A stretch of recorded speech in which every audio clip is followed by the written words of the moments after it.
July Cabinet that this meeting is being webcast live and will be capable of repeated viewing. Do any members wish to declare any interests in relation to any items that we've got on today's agenda? No?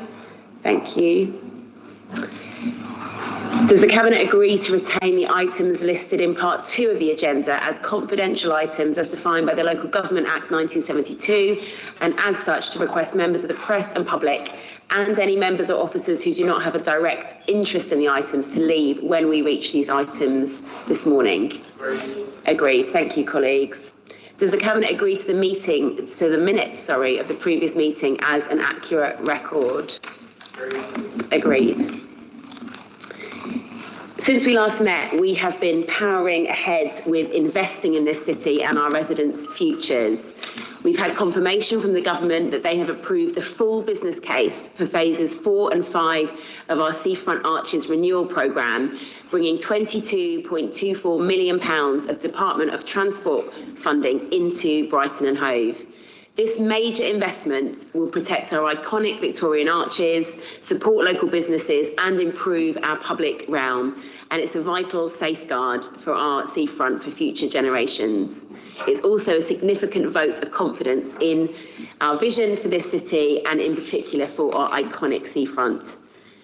We have strengthened Brighton and Hove's role across the wider region of Sussex. I was honoured to be elected as chair, the first chair of the Sussex and Brighton Combined County Authority earlier this month, and we unlocked £117 million for that authority as seed investment over the next 4 years. We are ensuring that our city continues to play a leading role in shaping devolution, transport, economic growth and investment across Sussex. We've continued our work to celebrate those who have shaped our city's history, particularly women who often go overlooked and not properly recognised. So earlier this month, we also unveiled a blue plaque for Ellen Nye outside the Theatre Royal, recognising her contribution to our city's cultural heritage, and we have announced funding to support the creation of a statue to Mary Clark, who will be, I think, in a spot just looking straight at Ellen Nye's blue plaque on New Road, which I think has some really wonderful symbolism. Last week, we launched our new civic leadership programme in conjunction with Operation Black Vote, helping to increase participation and representation in civic life among our Black and Asian communities. The programme will be accepting applications. I believe there are around 30 places. And so repeat my call for anybody who's interested in that programme to consider applying. It is free to participate. Together, these achievements reflect our council plan priorities, which are investing in our city, strengthening inclusion, celebrating our communities and creating opportunities for everyone to contribute to this city's future. Today, we have a number of really important reports on our agenda. We start with in the printed agenda, with a report on the future of waste and recycling services in Brighton and Hove. Cabinet is being asked to continue developing plans for a potential move to fortnightly residual waste collections from July 27 and to approve £1.3 million of investment into the environmental services team to improve service reliability ahead of any final decision. The evidence shows we're making huge strides in improving recycling and composting rates, but that almost half of what currently still goes into residual waste bins could instead be recycled or composted, particularly food waste.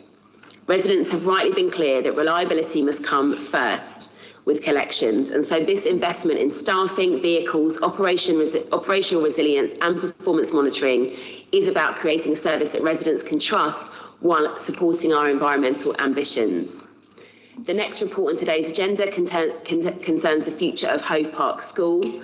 And here, Cabinet is being asked to improve the consolidation of the school onto a single site at Neville campus from September 28.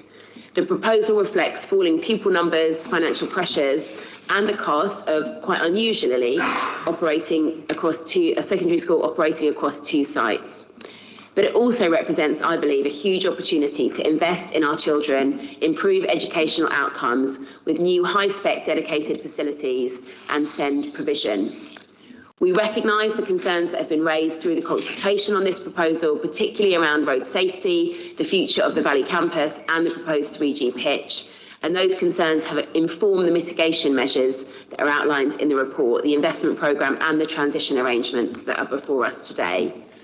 Ultimately, our responsibility as a Cabinet and a Council is to secure a sustainable future for this school while ensuring that children and young people continue to receive the support and opportunities that they need and deserve.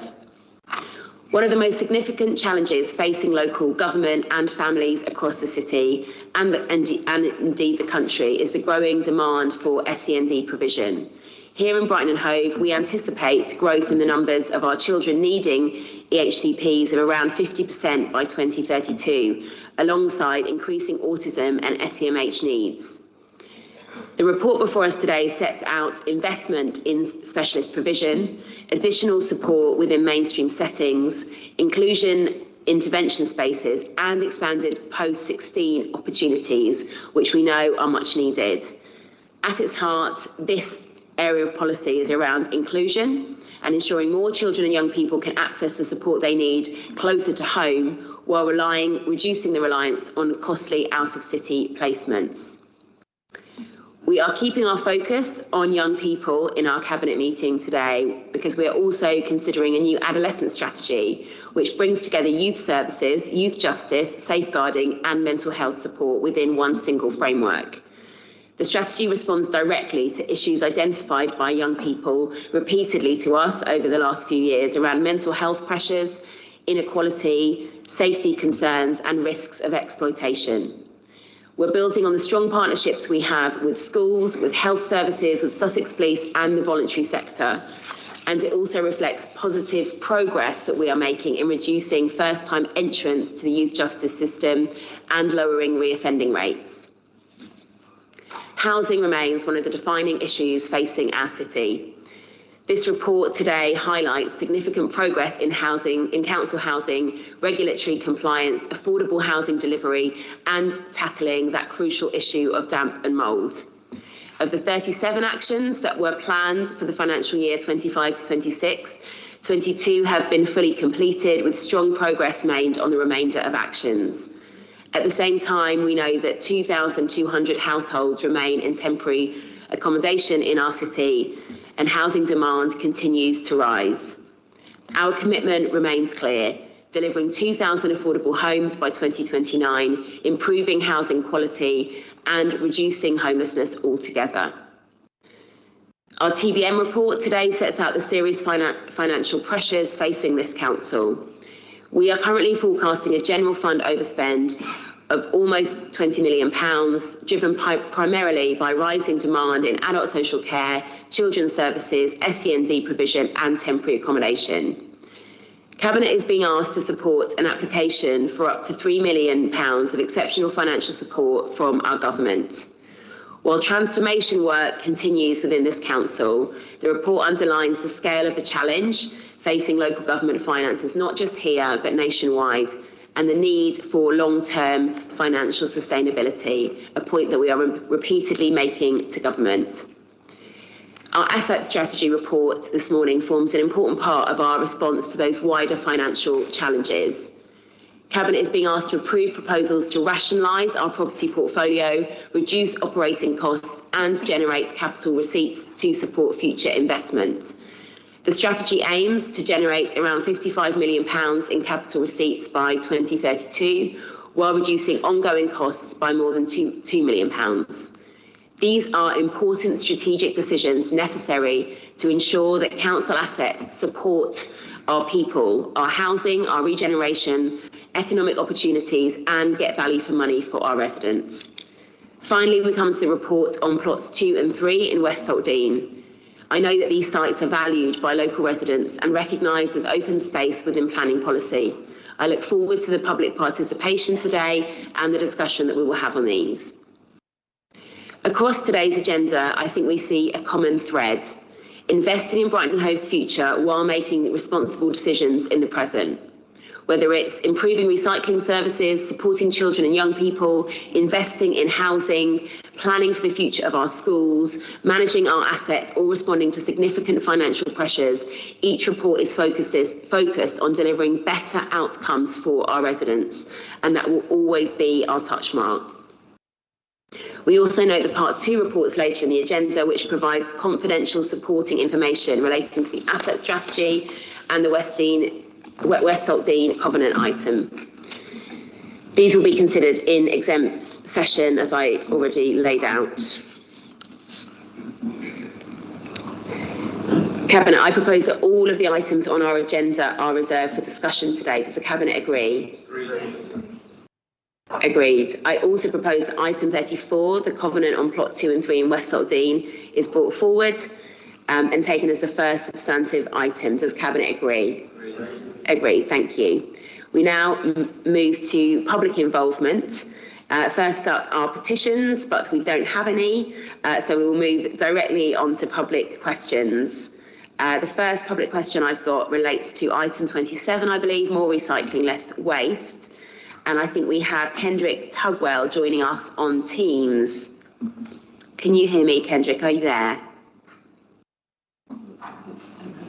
No, they're not there, so I'll move on to the next one. Okay, Kendrick is not with us, unfortunately. So we will move on to our next item. I have Jenny Lloyd, who I believe is attending in person.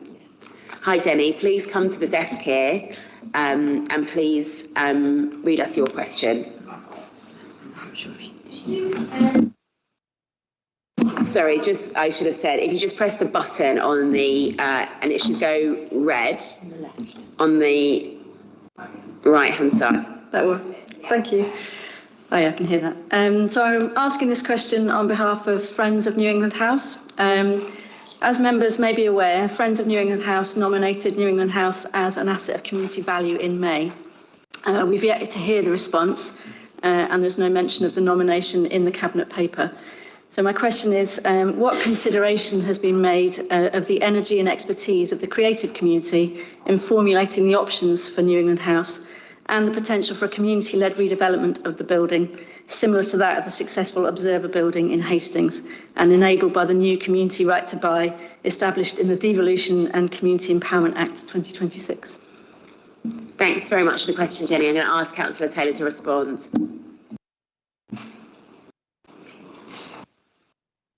Thank you, Chair, and thank you, Jenny, for your question. And by the way, I just want to take this moment to reiterate again, as I have done in previous, that what a disaster this was, this whole episode for the city, and particularly the tenants in the building, and I have apologised for that on behalf of the council.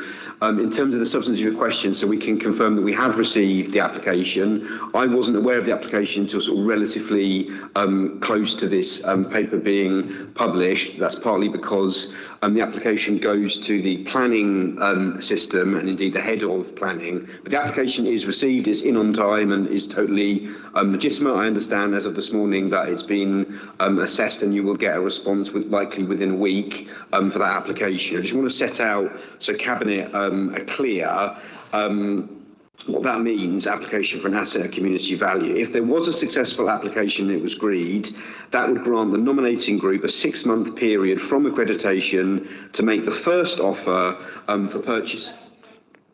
It's not 6 months, it's 12 months now. Okay, and at that point, as I have been told from officers that was raised, and they still believe it's 6 months, but I will write to you to confirm that position, and that's their understanding. And generally, the head of planning gets things right, but I'm happy to write to you to confirm that either way. And as I say, that will be communicated in the decision, which I believe will come within a week. So whether it's 6 months or 12 months, what it grants is the nominating group the ability to make the first offer for the purchase of the site. Now, that decision, you have to be very clear, is not my decision and is not the decision of anyone in the property department. It's a pure planning decision in the head of planning. If that were to be granted, I would be very pleased and very happy to work with the group. And if that were to be an outcome that we could get to, i.e.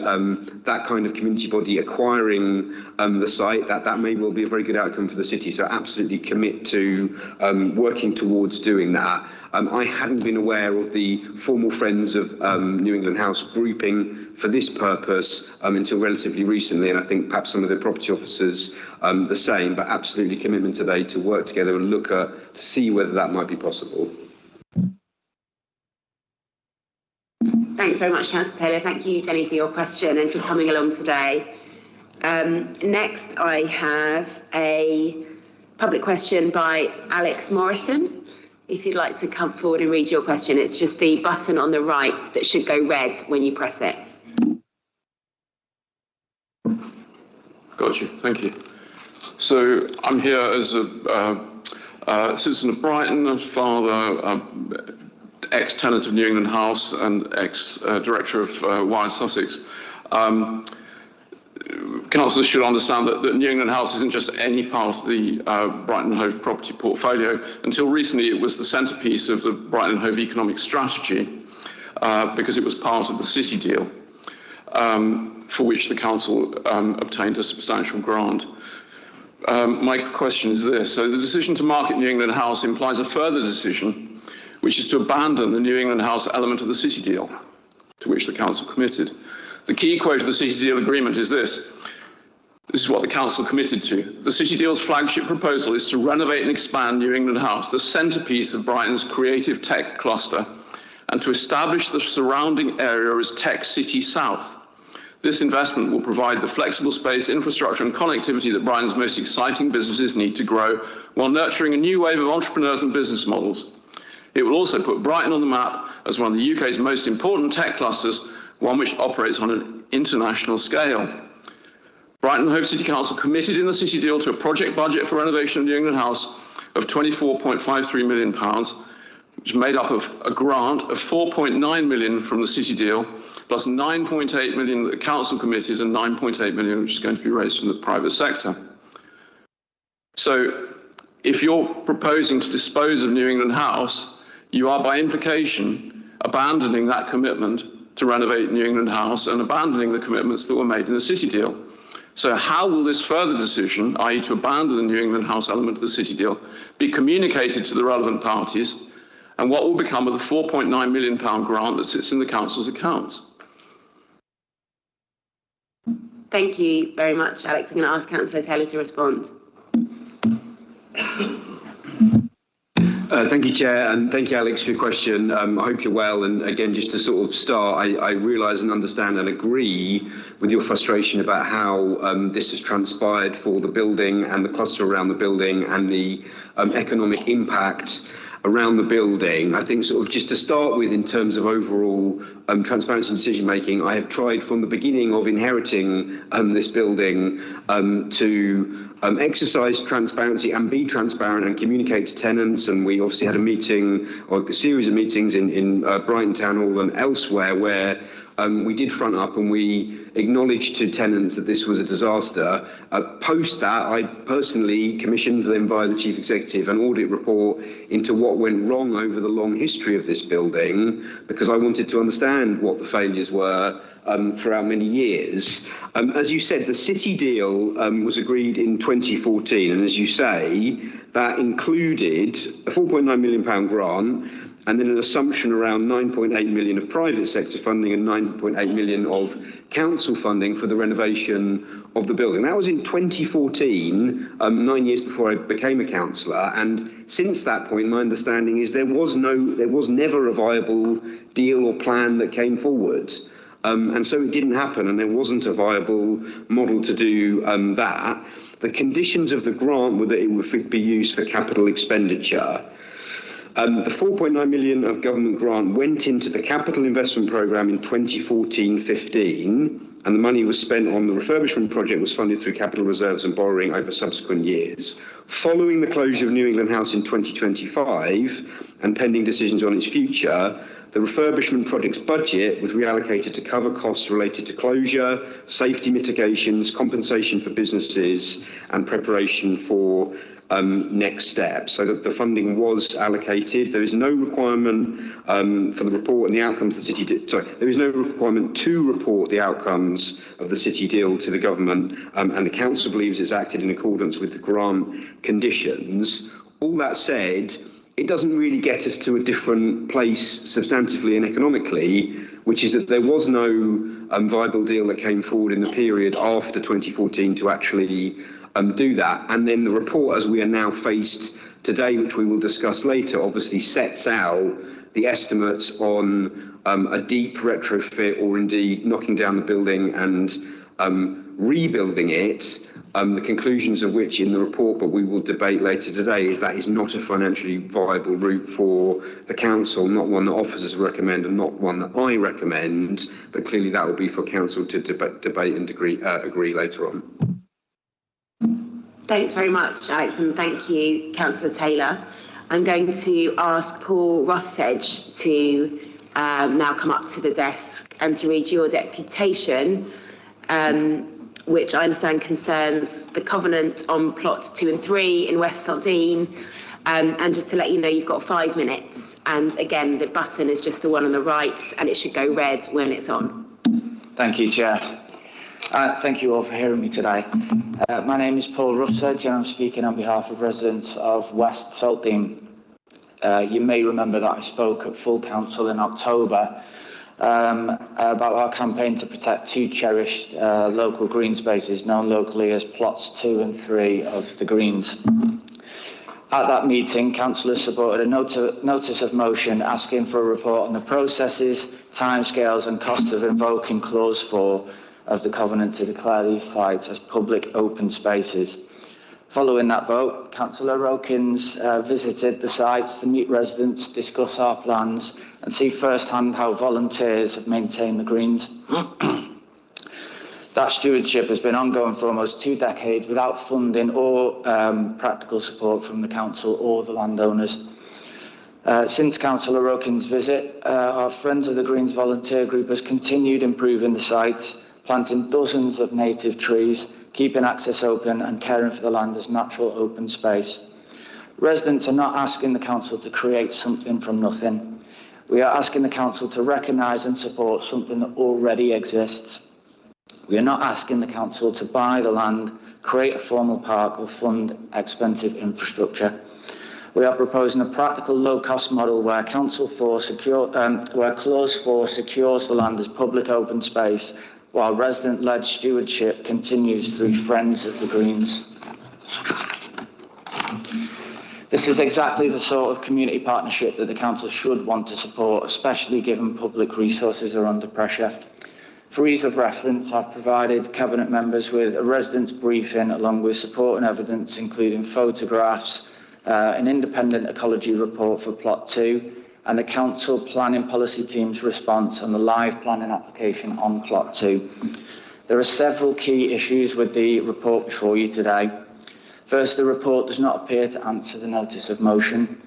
The notice of motion asked officers to report on the processes, timescales and costs of invoking Clause 4, but the published report asked Cabinet not to agree to exercise the Council's ability to take over the land. This is a significant shift. A request for information on how clause could be invoked has become a recommendation to close that route down. Second, the report assumes that takeover means acquire. The assumption drives the acquisition costs, maintenance concern, financial risks and conclusions that invoking Clause 4 is not viable. But the public report does not explain why acquisition of the freehold is legally required. Residents understand from legal advice that Clause 4 can be invoked without acquisition, with the land functioning as privately owned public space. We are not asking Cabinet to accept that interpretation without scrutiny. We are asking Cabinet not to reject Clause 4 unless the non-acquisition route has been properly assessed. Third, the report does not properly apply local green space designation. This matters because local green space affects the development potential, land value, capital receipt, acquisition cost and public benefit. The Council's own planning policy team has now responded to the live planning application on Plot 2 and confirmed that the proposal is not supported. The response says that the local green space makes residential development of the site unacceptable. It also says that the benefits of 3 dwellings do not outweigh the harm to local green space. So Cabinet should not be asked to treat these sites as ordinary development land. or accept valuations assumptions without properly accounting for the council's own planning policy position. Fourth, the capital receipt option is not properly explained.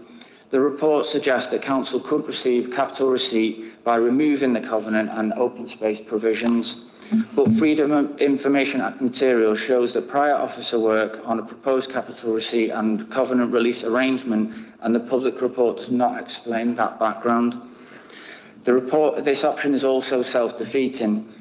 The apparent reason a landowner would pay a premium to remove the covenant is if the covenant remains a meaningful obstacle to residential development value. However, if Cabinet decides today not to invoke Clause 4, the practical force of the covenant would be severely undermined. This case is the practical test of Clause 4. If Cabinet decides not to use Clause 4 in these circumstances, it's difficult to see when the council would ever use it. The landowner would then have little reason to pay a premium to remove a covenant that Cabinet has already decided not to use. And removing the covenant would still not remove local green space protections or make residential development acceptable. Finally, the report says the nature and extent of resident use are unknown, despite residents providing evidence of long-term use, maintenance, restoration, native planting, informal recreation, ecology, children's play and community value. These issues go directly to where the Cabinet has a complete and fair picture. So our request today is positive and practical. We are not here to simply reject the report. We are here to provide a practical solution. Residents ask Cabinet to support Clause 4 route in principle and instruct officers to bring back an implementation report on the residents' low-cost non-acquisition model. The residents of West Saltdean are not asking the council to spend money it does not have. We are offering to continue doing what we've already done for almost 2 decades by caring for these green spaces, protecting nature, maintaining access and preserving them for the community. We are asking Cabinet to work with us, not close the door on us. Please keep Clause 4 alive, support the resident stewardship model and help us protect the greens for future generations. Thank you. Thanks very much, Paul, for your deputation. I'm now going to ask Cabinet to note this deputation. Are you going to respond? Yeah. Okay, sorry. I'm going to ask Councillor Taylor to respond, and then I'm going to ask Cabinet to note. Thank you, Chair, and thank you, Paul, and thank you for your deputation, which is a very good and eloquent deputation, and thank you for the briefing that you sent, which I've read and I know Cabinet members have read. Just to take a step back, the report is a slightly strange report for a couple of reasons, in that ordinarily it wouldn't be a Cabinet report, but because we like Councillor Fishley and Councillor Earthy so much, we agreed to the nom and to your representations to make it a Cabinet report. I think also, Cabinet reports, generally set out recommendations, and so perhaps the very nature of having a Cabinet report has pushed it in the direction somewhat of a recommendation. However, that said, well, 2 things. I think the report does substantively respond to the NOM, although I understand, your view and Councillor Fishley's view that sections of it may not have been as you expected or hoped for, but I think substantively it does respond to the NOM and try to set out the considerations, the process. Timelines are difficult because that's sort of subject to other things out of our control, but it broadly does do that. However, I think the really important thing is that the recommendation in the report doesn't agree or recommend to revoke the covenant. What it does say is that Council proposes not to seek to take over the land at this time, which I think is an important distinction. Now, as you pointed out in your submission, there is a live planning application on Plot 2 for which the planning policy team have suggested that it is not recommended to proceed. Now, it's still live and we wait to see what the officer recommendation is, but I know that the planning policy team often is given a high amount of weight in planning. So I think let's see what happens with that planning application. I'll address a few more of the points substantively in the report that we will come to first on the agenda. But I think, to be clear, we have not revoked and ruled out fully the option to invoke. Let's see what happens with the planning application, and I think there's more to come. I absolutely commit also with Councillor Okins to work with you as the group and ward councillors on the matter. Thank you, Councillor Taylor, for the response. Thank you, Paul, for the deputation. Does Cabinet agree to note Paul's deputation today? Agreed. Thank you, colleagues. We're now going to move on to our questions from members. We've got 2 members present. I'm going to ask Councillor Fishley, who was first in my list, to please come up to the desk. And I know you know how to use the microphones. And what I'm going to propose, I think you've got 5 questions, Councillor Fishley, is that right? And Councillor Sykes has got 3. So I suggest we use, and there's nobody else attending, I don't think, online either to ask any of their questions. So I think if you just do your 5, and then we'll have Councillor Sykes come to do his 3. Yeah. And firstly, thank you all for your time on the covenant issue. It is a really big deal in our area. Because West Saltdean didn't just suddenly happen, it was really carefully planned by Charles Neville, and these open spaces were part of the original plan. So my first question is, we never actually asked or expected the council to buy this land. You're getting rid of non-performing assets, we get it. So do you accept what Paul said earlier, but taking over the land doesn't have to mean you buying it? Sort of no would be my answer. The initial view is that's what it might entail. Now, I think the bit I didn't answer on Paul's question was about the cost, but I think the report is actually clear that even if it didn't involve acquiring the land, there is still cost involved from legal advice, from surveys, etc. And so that's why the recommendation is that it is that at the moment, that's not something we're going to pursue. I understand and take your point that there are other views that have perhaps been sought that invoking the clause wouldn't involve acquiring the land, but we've got the report and the advice in front of us as it is. I mean, my second question is around our notice of motion. We don't feel that this report addresses it. The officers just went off on a completely different tangent, talking about buying the land and the legal costs and the maintenance cost, and we just didn't ask for that. So I want this to be resolved. I don't want it to go on for months and months with us keep coming back and asking you for things when you've got higher priority. So I suppose my next question is, will you agree to meet with Paul? Oh, this is a different question. Will you agree to meet with residents once this planning application has been rejected and the land is in a completely different status? And that also will affect your decision in part 2 that I'm not allowed to take part in. You're being asked to do something, but events are moving quite quickly on this land. So will you agree to meet with Paul and I once the planning decision's in? Yes, I absolutely will. That wasn't the question that I'd seen, but I'm happy to answer it, which is yes. In terms of priorities, there are no higher priorities than serving the needs of the residents of West Saltdean and council officially. But as you say, we have spent a fair amount of time on it, but we will commit to meet with you and residents after the planning application, which I have to be very clear, I have no idea what the recommendation will be, and that's a live planning process. On my last question on land, it's the asset strategy. So in your report, you're being asked to recommend selling a different plot of land at the back of Saltdean, which is also a local green space. But you're only going to be selling a small part of it to the farmer, and that's all cool. But the issue is our community have been asking for ages to take over that plot. We want a community orchard, we want to rewild it properly, etc. But the issue is access. Now, the farmer that you want to sell it to has the access road, and he's not super keen on letting anyone else use it. So my question is, as part of the condition of sale, will you negotiate access rights for residents, please?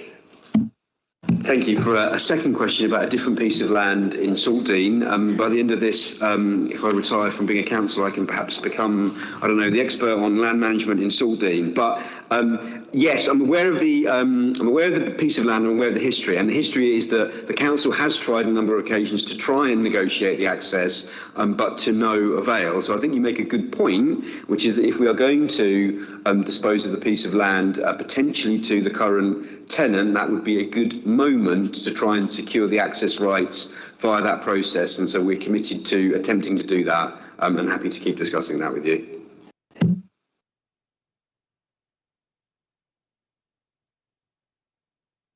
The bins, of course.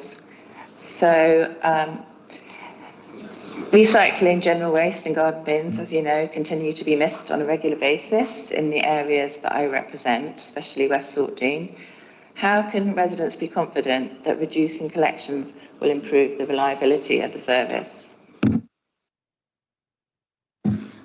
Thanks, Councillor Fishley, for the question. So the first thing to say is that no decision has yet been made on the future of collections for curbside refuse, and it is only curbside refuse that is potentially being modelled for a change. So just to reiterate that point, the additional investment contained in the Cabinet report today seeks to improve the reliability of the service we currently have across all waste streams.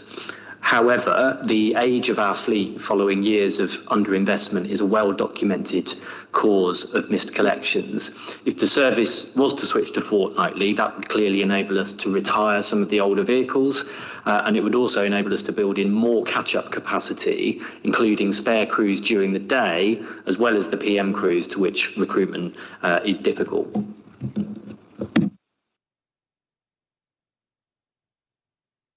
Thank you very much, Councillor Fishley and Councillors Taylor and Rokins for your responses. Councillor Sykes, if you'd like to come and ask your questions. Thanks.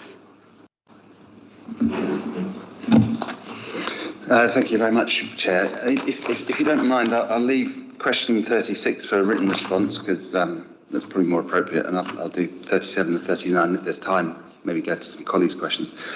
So question 37 on TBM. Appendix 2 sets out newly identified risks totalling 17 million, which add enormously to in-year pressure. But rather than risks, many of these seem to be actual pressures that have crystallised either following global events or a re-evaluation of actual projected pressures, which have increased massively, or decisions. So this rings alarm bells, high amongst which are confusing risk with actual pressure, because, and the reason that's concerning is there are different management responses required, obviously. So, the question is, does the Finance Lead agree with my concerns? Thank you, Chair, and thank you, Councillor Sykes, for your question. And we discussed briefly before the meeting that obviously, and Cabinet colleagues would have noticed that the format and layout of TBM has changed slightly in this Cabinet report, which is to try and make them a bit more clear, accessible and transparent to the public. However, very happy to take comments from all members of any party about the formatting, because I think it's really important that the formatting of TBM really is to primarily serve councillors, but then also the public, to understand what's happening with the finances, understand what's happening with the risks, and get a transparent position about the overall state of the authority. So I'm more than happy to take sort of comments and questions and suggestions about that setup. In terms of the risks, as you say, TBM2 has the formal set of pressures that go into the overall TBM budget monitoring position, and then the forecast overspend or risk overspend, which is large in of itself, and then separately identifies some new or emerging risks of 17 million. When preparing their forecast, the services separated out the pressures which they feel are certain to happen without intervention from risks which, while mitigations will be sought and acted upon, are not certain at the point of the forecast. And so that's the distinction that officers and directorates made. Obviously happy to revisit that. Overall, am I concerned about the risk and pressures? Yes, I am. And that, I think, is set out in the report, and I will address that in my comments later in the Cabinet meeting. I'll go to my second question, 39, about SEND. Regarding the Council's implementation of government guidance on the minimum funding guarantee as applied to all dedicated school grant blocks, could you say something about the current position or interpretation of MFG across the blocks, and how this impacts on SEND funding, if at all, in terms of the MFG, and whether the Schools Forum has been involved in discussions over the past couple of years? Thanks. I know you like to hear from Councillor Taylor, but that's a me question. So the MFG operates in the schools block for mainstream schools and high needs block for special schools. For the mainstream schools, guidance allows us to set an MFG between minus 0.5% and 0.0% per pupil, compared to the baseline of the previous year. And this includes notional SEN funding. For 26-27, we set a 0.0 MFG per pupil, which was agreed at the schools forum. In special schools, the government states that the MSG to be operated by local authorities must be 0.0% using the previous year's baseline. And additionally, schools in Brighton and Hove received a 1% uplift in their top-up funding rates. Again, that was agreed and presented to the schools forum. And we outlined the funding arrangements, including the MFG, on an annual basis at the schools forum. Thank you. Thank you very much. Could I go to a couple of Councillor McVeigh's questions? Just, I think we've got to a quarter past. Okay, I'll go to question 30, if I may. On housing strategy, the report states at 3.4 that the Council's made progress with developing PEEPs with vulnerable tenants. However, new legal requirements for residential PEEPs in HRBs came to force on 6th of April 2026. Given the importance of these plans in protecting disabled and other vulnerable residents during a fire emergency, can the Cabinet Member please confirm whether all required PEEPs in relevant high-rise council housing have been completed in accordance with legal requirements that came into force on 6th of April 26, and if not, how many remain outstanding, and what's the timetable for completion? Thanks. Thank you for your question. So the Council has made significant progress in implementing the requirements arising from the fire safety plans and regulations, which came into force quite rightly on the 6th of April 2026. These regulations require landlords to use reasonable endeavours to identify residents who may need assistance to evacuate and to undertake person-centred fire risk assessments where required. So the Council has established dedicated arrangements to identify these residents who may require support, inclusive of tenancy visits, resident engagement, the introduction of personal emergency evacuation plans across relevant higher risk residential buildings. Progress is monitored through a dedicated fire evacuation tracking system and is subject to ongoing review as resident circumstances change. As of this month, and remember this came in the 6th of April, we've completed 82% of around 1,000 residents who are eligible for a PEEP, and we continue with that progress. Thank you for your question. Thank you very much. Can I have one more quick one, Sue, 141? You may. Okay. Okay, this isn't on 34 Covenant on Plot 2 in West Saltdean, it's on Send, I believe. So can the Cabinet Member tell us how schools will be supported to take on new roles for SEND children with limited budgets?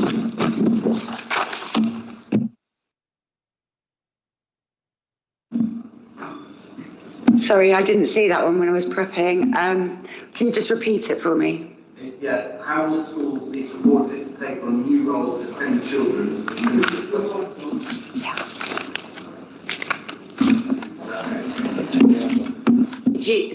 Could you read the number that the question is, and then have your mic on to ask it? Sorry. Yeah. Question 41 from Councillor Shanks. It is on Send and not West Saltdean. So how will schools be supported to take on new roles for SEND children with limited budgets? Well, the key thing to reassure is that no schools will be expected to deliver new provision through the SEND sufficiency plan without funding support to meet the associated staffing requirements. So that is in the arrangements, and I think our schools are aware of that and are going through processes to bid to become centres for those inclusion bases and so forth. And so there's also additional Department of Educational funding to support those SEND reforms, including a mainstream inclusion fund provided directly to schools. And also we get funding for the Experts at Hand programme. So that's a group of experts that schools can then call on. We've had a similar model going on up to now with the APST team. So it would be an expansion of what we've been funding already, but with extra government funding to pay for that.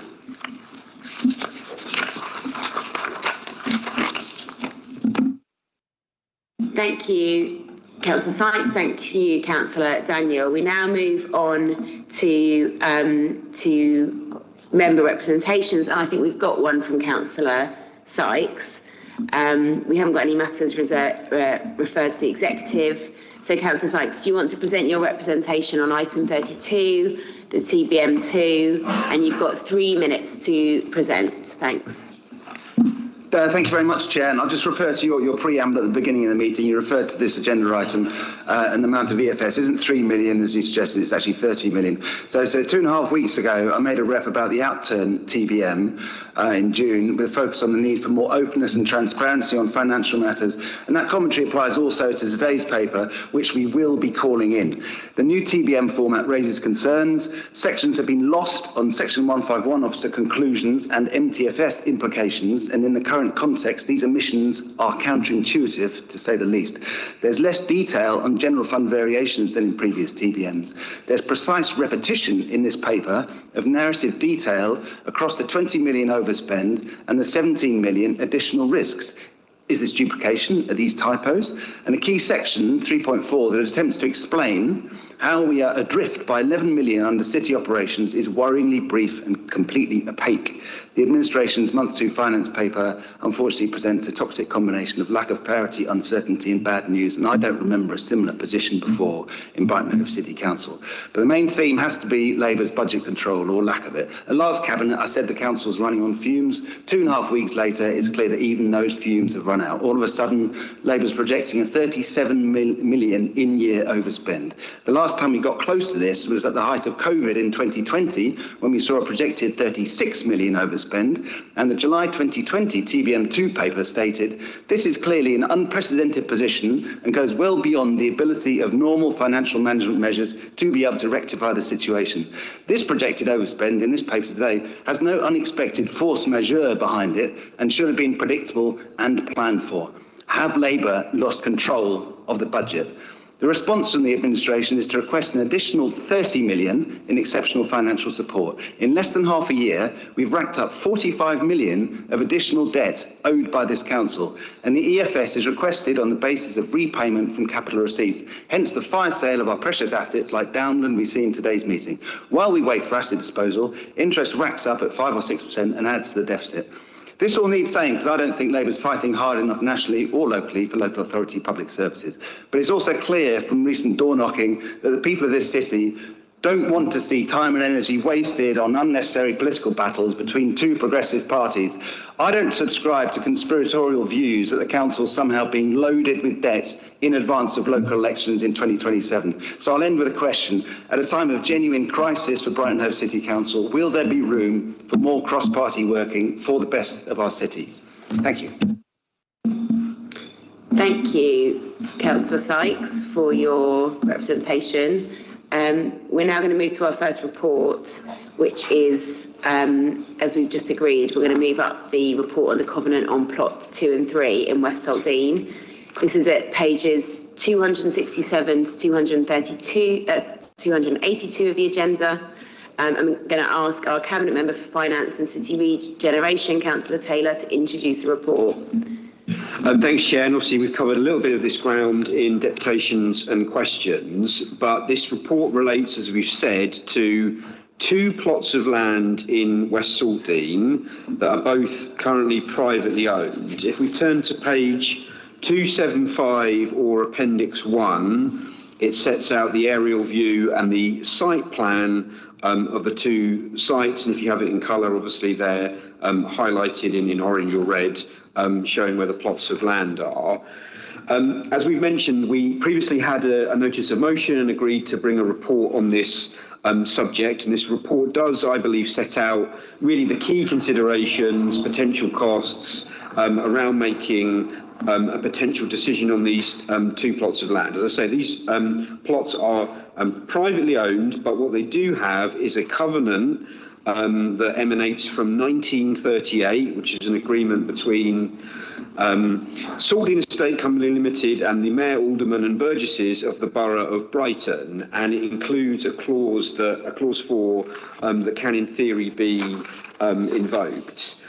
What the report sets out is the considerations of potentially invoking that clause.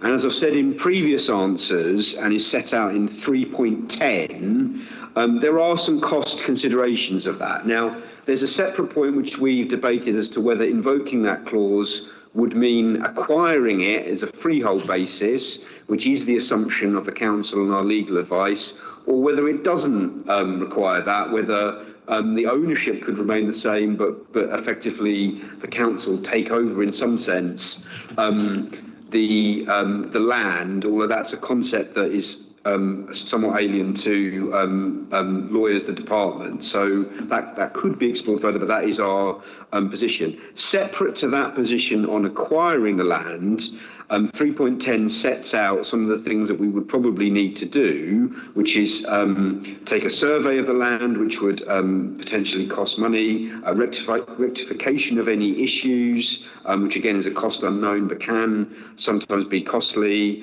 Public amenity, I think Paul has set out clearly that there's not an expectation from the community for increased public amenity, but that would obviously in future have to be considered. And then the ongoing maintenance, which is, as we've said, there are residents groups that are keen to maintain these areas, but that doesn't change the fact that if the council were to take over either ownership or stewardship of somebody else who owns stewardship of the land owned by somebody else, we would have responsibilities, and of course in future residents groups may change or fade away, and so that would likely revert to the council. All of that said leads to the conclusion of officers that at the moment, and let's just be very clear on what the recommendation says,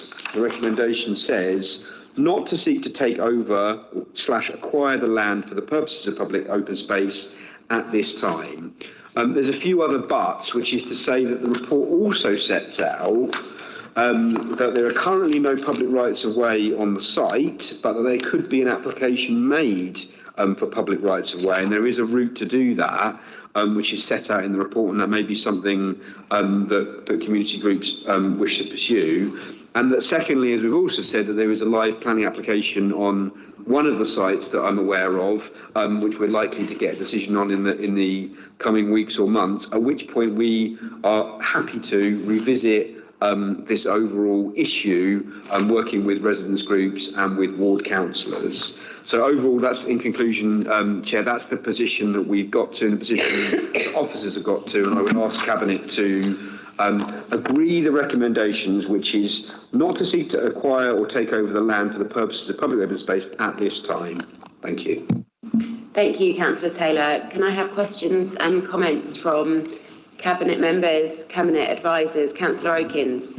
Yeah, I suppose just to add, and thank you, Councillor Taylor, for that sort of clear water. I suppose just to add the relevance of the phrase "at this time." I mean, I think you set out earlier in your response to the deputation that this would not normally be a cabinet decision. It wouldn't normally come to cabinet as a report. So although it's here before us today, and the recommendation is to not take over / acquire at this time, it doesn't prevent us from looking again in the future or whatever, and it wouldn't necessarily need to come back here. We've brought this here obviously because it came via full council as a notice of motion, and there was obviously a strong feeling that there wanted to be a sort of public forum for this to be discussed in. So just to sort of provide that reassurance that it doesn't close it off in the future. Thanks, Councillor Okins. That was really clear. Councillor Robbins. Yeah, there's just something that might seem a really naive question, and maybe for lawyers, but looking at it says an agreement between Saltine Estate Company Limited. I don't know what their status is, but then it goes on to say the Mayor, Alderman and Burgess of Brighton, of the Borough of Brighton, in this 1938 agreement. As the Borough of Brighton no longer exists, or presumably neither does the Mayor, the Alderman or any of the Burgess exist, would that still be relevant and still be a legal agreement? I'm going to put Liz on the spot here, which is my assumption, and Liz will probably know this better than anyone in the room, is that when councils merge, evolve and move into successor authorities, that legal agreements with predecessor authorities are still valid and in that name. And so we're definitely not saying anywhere that we wouldn't be able to invoke this because we're not a relevant party. But I think a banker should stop talking about this and hand over to a lawyer. No, I've got nothing more to add. That's absolutely correct. It would pass through. So, yeah, no concerns on that front. Well, thanks for that from the salesman. Thanks, Councillor Robbins, for that contribution. Good that we've got clarity. Any further comments or questions from Cabinet on this report? No, I suppose it just leaves me to say I was really moved by your deputation, Paul, and I've heard from both Councillors Taylor and Rokins and Fishley, of course, about the work that has gone on these plots and clearly how much valued they are by the community. I know from my perspective that is very important, something that we as a council should be seeking to encourage more community, even if it's informal, kind of ownership, support, investment, love for our open spaces. So I think it's wonderful that that's clearly been going on for so long, and there is such a deep connection between your group and this place. I know that Councillor Rokins has been over to have a look. I would also really welcome a visit. I think, as other councillors have made clear, this is a recommendation for now, based on a number of factors, some of which are moving parts. And I think this is definitely something that we would want to keep sort of under review and think about what different creative options might be available as well. I know that the trajectory of this government and the kind of work that government is trying to do with local government is to very much move in the direction of, when communities are already doing a lot of work, to try and facilitate, greater kind of community involvement and oversight of places like this or other types of assets. So I think what you're doing is absolutely going in the right trajectory, and I hope in time that might be something we could facilitate further. So on that note, Cabinet happy to agree the recommendations at present in this report and to keep this under review. Agreed. Thank you, colleagues. Thanks very much for coming in. Councillor Fishley, I hope you have a lovely graduation. Not for you, but for your son.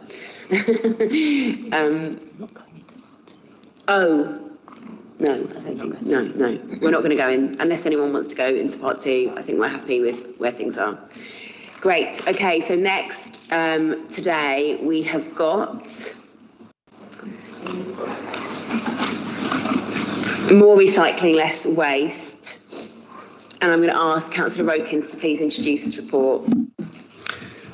Thank you very much, Chair. Just before getting into the details of this report, I just want to zoom out and tell the broader story here. And I want to start with a snapshot from this time 3 years ago, in July 2023. Our waste collection service was not in a good place. It ran on scraps of paper, making effective management all but impossible. Memories of the bin strike were still fresh in people's minds. We were unable to deploy vehicles and crews flexibly based on where the need was. The fleet was old and getting older, and residents were incredulous that here in Brighton and Hove, of all places, despite its reputation as an environmentally conscious city and the political colour of the previous council and one of its MPs, you couldn't even recycle a yoghurt pot. And let's not forget that we had also just weeks earlier commissioned the KC report into the severe cultural issues within the service that had such an impact on our staff. How far we've come. A fully digital system linking live data from our vehicles to our operations centre, new vehicles arriving, including 10 ordered in the last financial year alone, real-time updates for our residents, a transformed workplace culture, the range of materials we collect for recycling expanded, and food waste being collected every week from every household. So, what about the frequency of the collections? Now look, we know the Greens had fortnightly collections in their manifesto in 2023, despite the unreliable collections and the lack of materials being recycled at that time. So I just want to set out our rationale here, and essentially you can think of this as a kind of rudimentary equation. A modern reliable service plus more waste moving into recycling equals bins that are not as full as they used to be. Now, once you have refuse bins that are no longer full, you do have to ask the question, does driving up and down every street in the city every week to collect them really make sense? Does it provide value for money for taxpayers? And is it the most efficient use of our ever-stretched resources? Clearly, we need to make sure that we've modelled what a fortnightly regime would look like carefully, and it's important that we are very thorough in doing so. And that includes looking at data on waste volumes and recycling rates that is not yet available to us due to the lag on that data coming through. So I want to continue that work and present a robust and data-led set of recommendations to you when that work is complete. But the volumes of waste in the various streams are only part of the picture here. I would love to be sitting here today declaring that the work to improve the reliability and crucially the resilience of the service is complete. It isn't, and we all know that. What I will say with confidence is that the day-to-day service is very much improved, and indeed we hear that from residents around the city. But what we do not yet have is enough resilience for when things are not going to plan. Now let's look at the last few weeks as an example. At the end of June, we saw unprecedented high temperatures with records broken on 3 consecutive days. To protect our staff, we cut rounds short so that crews, who don't forget have to wear specific PPE, were not working in the hottest parts of the day. On top of that, some of the older vehicles suffered from mechanical problems in the heat, including overheating hydraulic components. Now that created a very significant backlog and it took too long to recover. Now this is obviously a very unusual example, but it illustrates the point. We need to provide confidence to residents that when collections are missed, we can catch up in a reasonable time frame. Specifically, we need to be able to assure residents that missed collections on a fortnightly regime will not mean a whole month between collections. So I'm asking for your approval today for a set of measures to add greater resilience to our collections.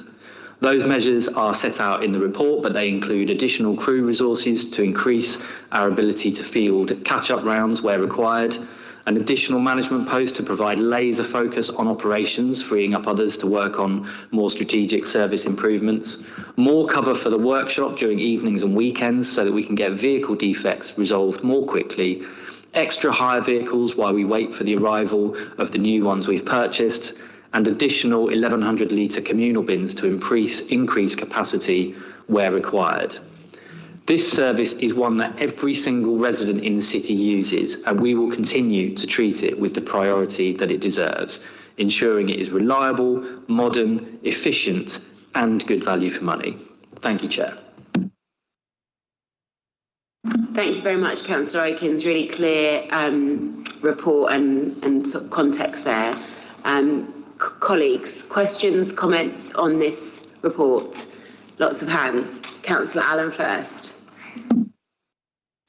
Thank you, Chair, and thank you, Councillor Oakins, for your work on this. You asked for our approval, and you certainly have mine.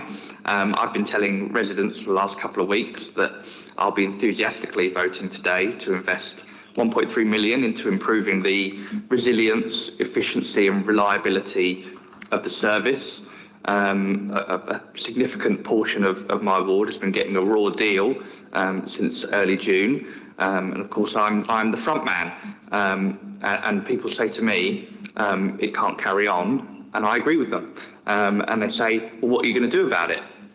And then I say, well, Councillor Oakins, he's our top man, he's on the ball, he's going to improve the service and you know, look at where the gaps are.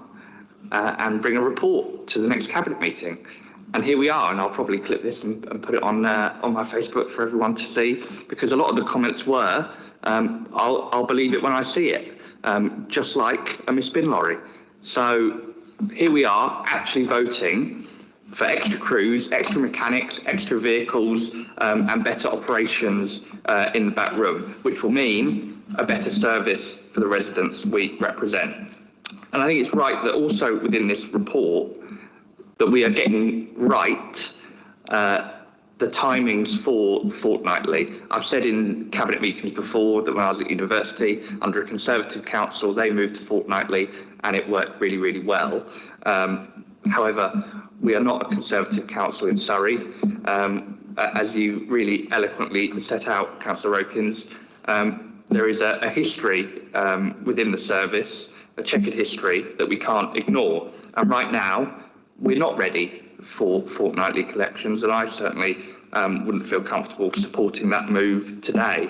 So I think it's right that we continue preparing for when that day comes, because my head says yes, but my body and my heart says not yet.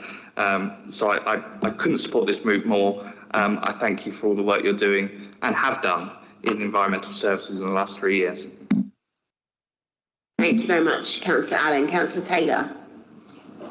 Fairly similar to Councillor Allen, which is to give a bit of a Bevendine perspective. The related issues have been discussed a fair amount in Bevendine, both on the Facebook group and at a public meeting we had something like a month ago, which was a general public meeting, but where these issues were raised. I mean, first of all, is to reiterate, because we haven't talked about it as much perhaps recently, but when we were elected in 2023, very close to the top of the list of things that we wanted to fix and improve was the refuse and recycling service for the city. And we have made progress, and we haven't had a disastrous city coming to a standstill strike as we had seen previously. I think the overall culture at the depot seems to be improving and within the service. But of course, the reliability and the miscollections is always an issue. Just one miscollection is a problem for one street and one area. So I'm very supportive of the extra investment that Councillor Rokins is proposing, because we've got to get this service right. I just want to send a message to residents in Bevendine, but the city. This remains a top priority, getting the service that you deserve and that you pay for through your council tax. I just want to be very clear, there's no making excuses or sloppy standards in this council. You're paying your council tax, you deserve the collections that are committed to, and that's what we're investing and working towards.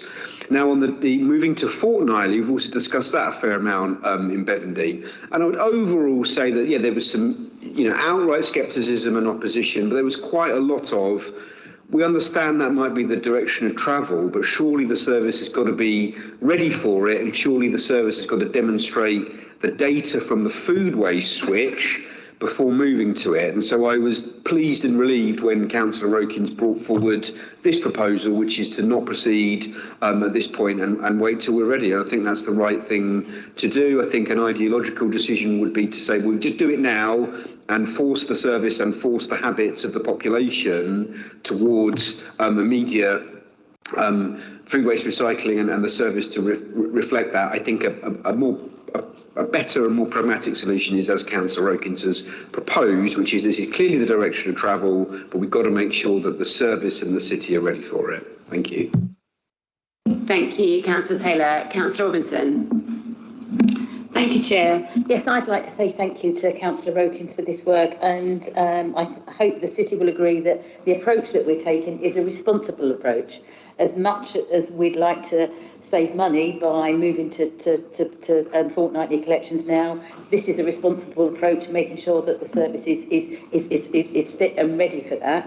I'm, on behalf of residents in the communal bin areas, I'm delighted to see in point 3.111 that we're looking to review the communal bin collection. We know there are problems with vehicles, but it's not something that we can change overnight, but the commitment to, within a 3-year period, to make the changes and have improvements in communal areas is most welcome. Thank you.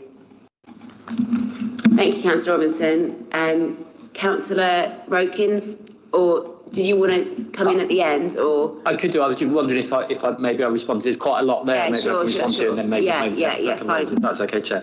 So from Councillor Allen, I think we've used the word resilience a few times. I mean, and to me, with this service, I see sort of reliability and resilience is obviously connected, but two different things. I think when things are going to plan, the reliability of the service is pretty good. And I get daily reports on what's happening with the service, and I've been monitoring it this week, and all rounds going out and everything's getting picked up on time, and we've got a couple of PM crews going around picking up anything that's still kicking around from when we had the disruption. So that's okay. The key thing is what happens when things are not going to plan. And obviously the example I used in my opening remarks was quite an extreme example. I mean, that was, unprecedented heat to have in June, and that obviously had a major impact. But, we have to accept that things will occasionally happen that mean that collections are missed. And I think the resilience point is what do we do when that happens, and how quickly can we get around and collect things that are missed. I would like us to get to the point where obviously zero are being missed, but there's always going to be unforeseen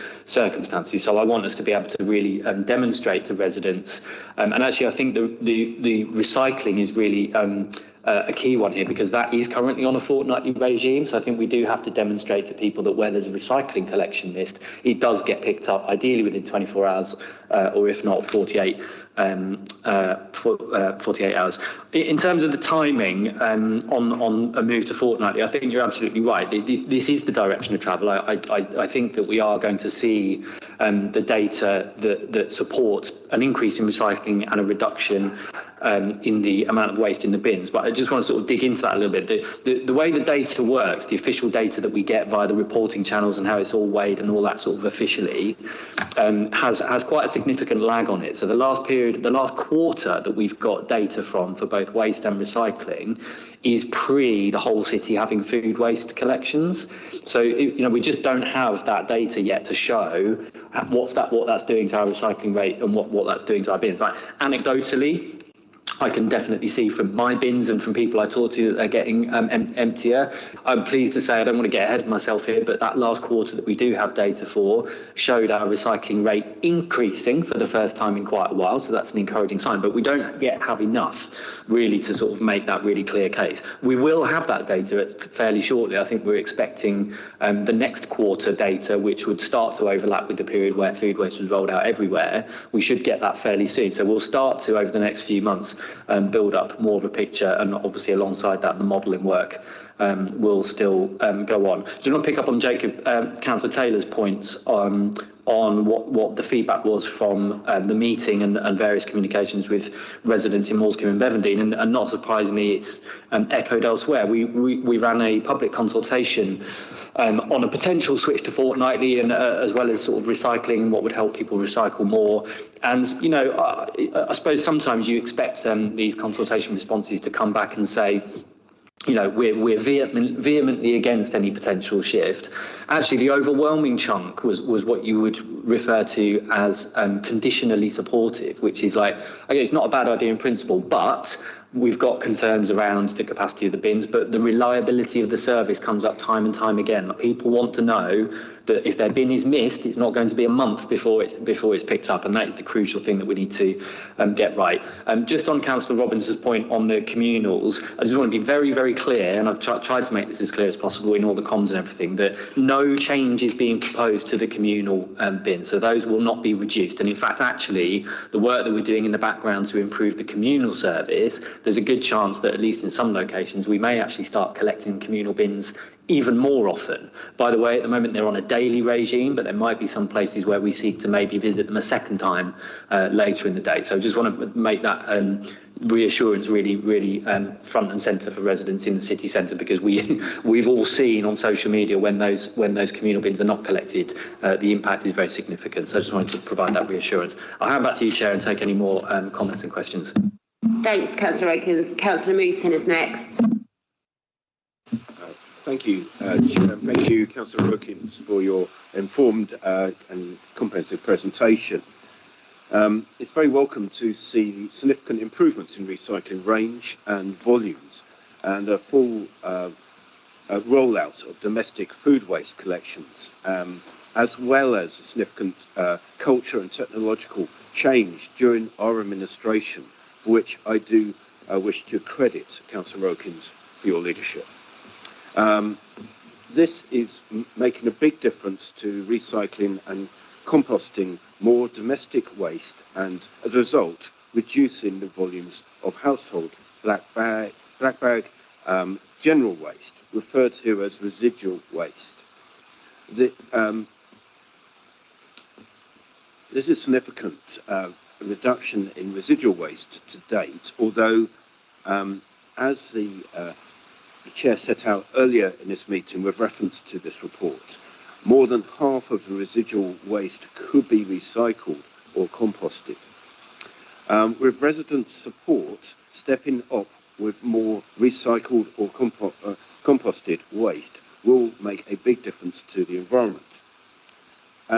We are a data-led administration and led by evidence. Section 3.3 of the Cabinet report references the University of Southampton study, finding a clear local and national evidence in support for change to a fortnightly residual waste collection service. This study found that switching to alternative weekly collections increased recycling rates by up to 9% and reduced residual waste volumes significantly. Around 80% of councils already operate fortnightly collections for residual waste.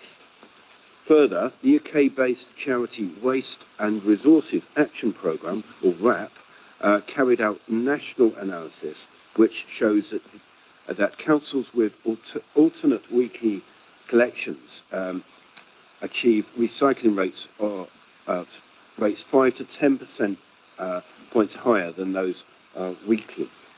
Would you confirm, Councillor Okins, whether a move to a more balanced approach to domestic curbside recycling, food and residual waste collections with improved resilience and reliability, as you described, of the service would have a tangible and demonstrable environmental improvement and whilst benefiting residents? Councillor Okins, can I take a few more and come back to you? So I've got Councillor Robbins, and then I'm going to take Councillor Shears. Okay, just very quickly, because I think lots of people have made the same points as I'm going to make, and that is, and one of the things I'm often get residents say to me is, if our bin's missed, we don't know whether to take it in or leave it out. So, you know, there's this dread of if you leave it there for 24, 48 hours, then take it in, and then you suddenly find the bin men come and collect everybody else's in your street, and yours was tucked behind the fence. So I think it's a big thing what you're saying, Councillor Okins, Tim, because I think the best thing to say is it's reliability rather than regularity. It's a bit like if you go to catch a bus. If someone tells you there's a bus every half hour and it turns up, that's great. If they tell you there's a bus every 10 minutes and only about a quarter of them turn up, then that's not so good. So I think this is a really good thing, and I understand we're saying that when we're ready to do it, we can do it.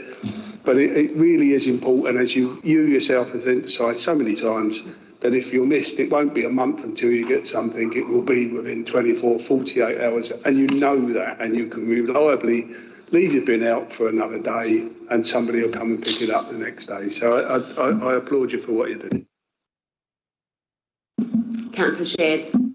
Thank you. I just wanted to kind of echo what everyone else has been saying, because we talk about bin collections so much, and sometimes you get this kind of almost cognitive dissonance where you've said it so many times it stops having rhyme or reason because it's just all you talk about.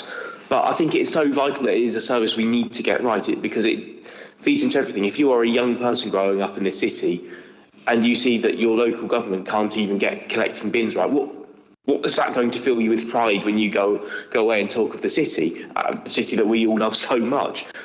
When the bin strikes took place in 22-23, you had residents around places like Councillor Okins' ward of Hanover and in central Hove, where people go, do I take the rubbish out and add to the problem, or do I leave it here stinking up my house? What does that feel? How does that fill people with pride? We talk about getting these things right, and they are so vital. And I think this investment, and the word we keep coming back to, is resilience. That word is so important because, yes, things go wrong, but it is the safeguards, it's the backups that make the system work, not the base idea that goes up front. And I just also want to stress how thankful I am to Councillor Rokins, who I know feels the frustration of the service going wrong more than ever. I'm not going to repeat any of the emails I've had from Councillor Rokins over the years in relation to bins. All I will say is, if you are on a quiet night in Horsham and you see a man in some funky shirts muttering about missed collections, if you could stick him on the train back to Brighton, we'd be quite grateful. Councillor Rokins, do you want to respond to all of those contributions? Yeah, I'll perhaps go in reverse order, actually. In it's a scurrilous rumour that I've been seeing in Horsham, was it, muttering about miscollections? You're right. We talk about this all the time, and rightly so. It's such a fundamental role. I mean, when people think of councils, probably the thing they think of first is collecting the bins, and if you can't collect the bins, then you're obviously not in a good place. Look. Before being a councillor, my phone used to be full of photos of my wife and son. Now it's full of photos of bins and stuff on streets and fly tips and all that kind of stuff. I'm totally obsessed with it. We have to get it right. It's a major, major priority. I just sort of echo, though, what I said in my opening remarks. Like, we're not there yet. We need further improvements, and that's why we're looking at this set of measures today. But look at where we were 3 years ago. We have come a long way, and the service is, in many, many ways transformed. Now, we've got to make sure that all of those transformations are felt for a significant amount of time by residents, and that's obviously the focus of this. So I completely agree with that. Going back to Councillor Mewton's comments. Yeah, so on the amount of residual waste, like I said, we still need to see some of this data coming through, but I think something that we have seen, we do this waste composition analysis that's referred to in the report, which is a fancy way of saying we empty a load of bins out onto some tables and have a rifle through it and see what's in there. We did one of those in April this year, and it does show that there's still a very significant amount of recyclable material in the bin. So that's another thing that we've got more work to do on, is that behaviour change piece to get that, get people really using that food waste service. There's been a lot of rumours. Well, there's lots of data that shows that people participate in recycling and similar schemes when they have faith in what happens to it. I've heard people, especially on social media and stuff, saying, oh, well, the council collects recycling, but they just send it all off to be burnt anyway with all the rubbish. Just want to be very clear if anyone is watching this, we absolutely don't do that. That would be a mad thing to do, to spend all this money collecting recycling only to bundle it all up and send it off with the residual waste. So clearly we don't do that. We're going to be doing a lot of communications. Well, I would have liked to have done more communications on recycling and encouraging uptake over the last couple of years, but I suppose it's a good problem to have. The problem we've had is because we keep adding new materials to the recycling, what I don't want to do is go out putting out leaflets that then 3 months later are wrong, and we have to correct. But once we've got the next lot of materials, which are the cartons and the foil, added into the recycling, we'll be doing a really big push on all the recycling services, how to use them, how to avoid contamination, which is still one of our big problems, especially in the communal bin areas. So there's going to be a lot of work going on that. On Councillor Robbins' point about the sort of reliability and how long you leave things out for, that's exactly the kind of thing we need to demonstrate. The advice from the service is, if you have a miscollection, leave your bin out for 48 hours and we'll aim to pick it up within that. A lot of the time that happens, but some of the time it doesn't. And obviously we need to get to the point where that is a rock solid, everyone knows that that's the case, so that they'll never get to that 48 hours and have to bring it back in because it will have been picked up. But I just want to sort of, I suppose, just gently underline one of the points I made earlier, which is that, there's clearly an opportunity when you switch from a weekly service to a fortnightly service to build in even more resilience and even more capacity, because you can rely less on your older vehicles. You can actually, have more. One of the issues we have is we added some afternoon and evening crews sort of 18 months ago or something to provide this greater catch-up sort of capacity in the service. Now, at the moment, we've got 2 of those rounds out this week, and that's great. Recruiting to those afternoon and evening rounds is quite difficult because people, especially if they've got families and stuff, they want to work in the earlier parts of the day, and that's impacted on our ability to be able to reliably have at least 1, if not ideally 2 or more catch-up rounds deployed. One of the opportunities with a fortnightly regime is that we could have more catch-up spare capacity in the day, which are easier to recruit to. So there are opportunities there, I think, to sort of really take those last vast leaps in terms of reliability and resilience. So I think that's it for me. If there's any other comments or questions, I'll happily take them, but back to you, Chair. Thanks very much, Councillor Okins. This has been a really good comprehensive debate, I think, on a really important report. I completely endorse the approach that we're taking, which is to keep investing, including this additional investment, which I think is really about sort of backfilling historic issues and the historical lack of adequate investment in the right places in this service. To ensure we can keep doing the transformative work that I know is going on. There has clearly been sort of huge improvements in parts of the city and with certain arounds. We know there are still some thorny issues that are bottoming out. I think it's great that we are now expecting delivery of a number of vehicles that were ordered quite a long time ago, quite early on in this administration, when we did the work and uncovered, the fact that many of our vehicles were no longer fit for purpose and shouldn't any longer be on the road. We know that there is a time lag in terms of residents seeing the transformation work that is going on internally for reasons like that it takes so long to get ordered vehicles actually delivered. But really keen that work progresses, and I think what's in this report in terms of that level of investment and where it is being directed will ensure that. I suppose my only other message for the city would be there is nothing that is more important to this administration than improving the reliability of this service.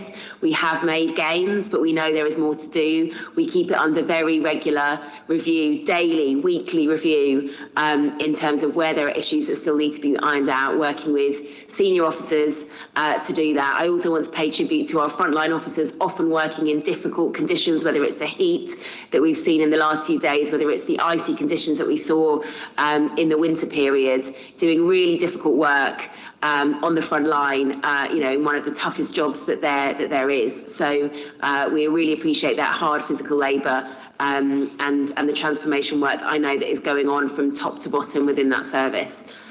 So, Cabinet colleagues, are we happy to agree the recommendations in this report? Agreed. Fantastic. Our next substantive report that we're going to consider this morning, and it is still this morning just, is proposed changes to Hove Park School, and I'm going to ask Councillor Taylor to please introduce this item. Thank you, Chair. And I think I want to start by actually saying that, we often talk about school organisation and we talk about falling pupil numbers and finances, which is certainly a factor in this decision. But I actually want to take a step back and start with this, which is to say, I think this is a really positive and proactive proposal for the city. I think we've got to be very clear that this is a proposal that came from the governing board and head teacher of Hove Park, and for which they think there is really, really strong educational merit about improving staff collaboration, about resource sharing, about curriculum delivery.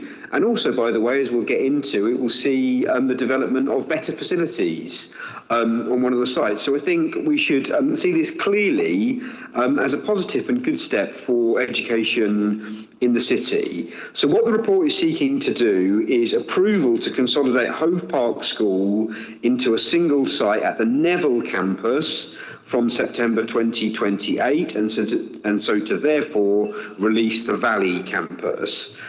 Just to recap and reiterate, Hove Park is obviously a long-standing secondary school in the city, which is 11 to 16, a community secondary school, and it currently operates across two sites which are approximately a mile apart, the Neville campus on Neville Road and the Valley campus on Valley Drive.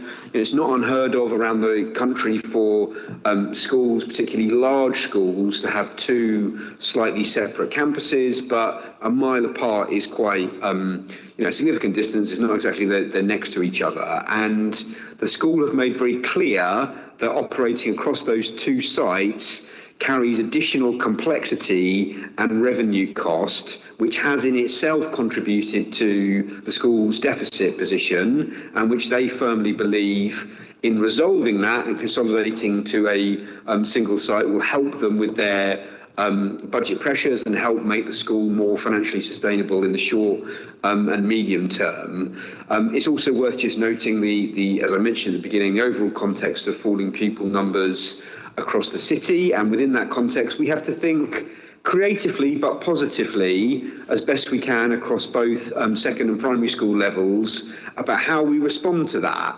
And I think this is one of many different responses that we have taken or are considering across the city, and I think this is a good one. In terms of the consultations, there's been 2 statutory consultations on this process. The most recent and the second one ran from the 13th of April to the 25th of May. There were 2 public meetings, in person and an online public meeting, and then obviously there was the Your Voice portal where people could respond. There were only 108 responses, perhaps because there was initially a first consultation. The report sets out very transparently that the majority of people did oppose the thrust of the proposals, and they set out some of their reasons and concerns. This is absolutely not to obscure their concerns. There were some people who were just outright opposed. I would say a lot of the responses were opposed because of specific issues and factors which the report sets out, particularly things like travel and road safety, particularly things like SEND transition from the current lower to upper school and whether that would be impacted, and then of course the 3G pitch and its location, and then an interest in the future of the Valley campus, which is absolutely understandable. Following that statutory consultation, there was then a statutory notice period from the 8th of June to the 6th of July. I think 7 or 8 representations were received, so a fairly low number, but representing similar themes. What is this going to mean for the Neville campus? Well, it's going to require a series of capital works to that site, which are set out in the report and which will be funded from a mix of education, capital funding and Section 106. But we should be very clear, it's going to mean better facilities. It's going to mean better educational facilities, better SEND facilities on that site, and I believe better dining room facilities, and eventually construction of a 3G pitch, so better sports facilities. So I think this is a good and positive thing, and then we have to acknowledge and link it to making available the Valley campus, and the intention as set out in the report is that we would then dispose of that campus to get a capital receipt, and we have to be very clear and transparent that capital receipt would hopefully pay back some part of the construction funding costs on the new site. What the report is doing in terms of its recommendations is 3 recommendations, which is to approve the consolidation and look for that to take effect in September 2028. It then delegates authority to the relevant corporate directors to essentially commission those relevant capital works and take them forward, and then also the Section 77 consent that's required in relation to the playing pitches. Overall, my recommendation to Cabinet is that we absolutely move forward with this. This is a proposal largely and primarily about educational benefit to that secondary school, benefit for pupils, benefit for staff, benefit of having all pupils in one school in one location, and having modelling of behaviour of older to younger pupils, and benefit for SEND provision. It also will help with the financial sustainability of the school, and we'll see new and better capital facilities. And so with that, I ask Cabinet to support. Thank you very much, Councillor Taylor, for that very comprehensive introduction. Comments from Cabinet colleagues. Councillor Mootin. Thank you, Chair, and thank you, Councillor Taylor, for your considered and informed presentation. What is clear is the school leadership support the proposal, and the noted relatively small numbers of residents who engage with the process and those expressed that any concern. Perhaps it's reasonable to assert that there is a broad support for this, and an understanding of the reasons why this is a responsible and reasonable way forward, securing the best outcome for the future of Hove Park School onto one single campus. The split campus approach can lead to more vehicle movements. That said, the more pertinent focus is how school pupils and staff get to and from the single campus to the west of entrance on Neville Road South. This location is close to the busy intersection of the Neville Road, Sackville Road and Old Shoreham Road. It is already well served by several bus routes, such as the 5, 5A, 5B, 47, 59 and the new 3X Express route. Many of these routes do not directly serve the Valley campus, therefore this single campus in this location will make bus travel easier for a larger number of pupils than is the case presently. I'm particularly pleased to know that the school travel plan is being developed as part of this proposal ahead of the planned September 2028 transition. This is already important. This is really important as it demonstrates our data-led approach to map current and future journeys against home postcodes to identify pupils most affected, including those travelling from Portslade and West Hove, for instance, and will target mitigations accordingly. This includes working with Brighton Hove buses and Compass buses on route capacity at school start and end times, identifying cycling and walking route improvements around Neville campus, and providing clear information on eligibility for home-to-school transport assistance under the Council's policy, with particular attention to pupils eligible for free school meals, pupil premium, or with an EHCP.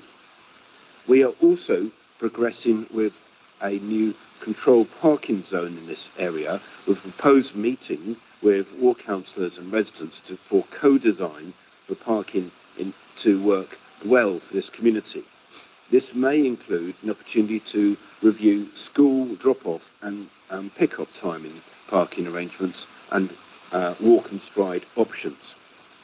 We may review safety at the school gate, aligned with our school streets programme, where practicable, and to do so, mindful that this is a main road, part of our part of our network within the city, to make this safer, and mindful also of the Neville Road crossing improvements south of Neville Avenue near Orchard Road are progressing as part of this year's Safer Better Streets programme, the construction plan this autumn.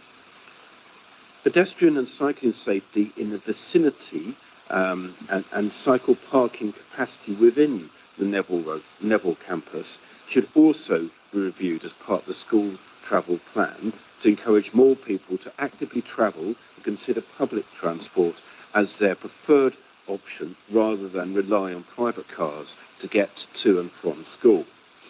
And therefore, I particularly thank you for this presentation and the really considered approach to travel plan for this school. Thank you. Thanks very much, Councillor Mootin. Really helpful to understand the context around travel and transport. Councillor Robbins. Yes, thanks very much, Chair. Thanks very much for the report, Councillor Taylor.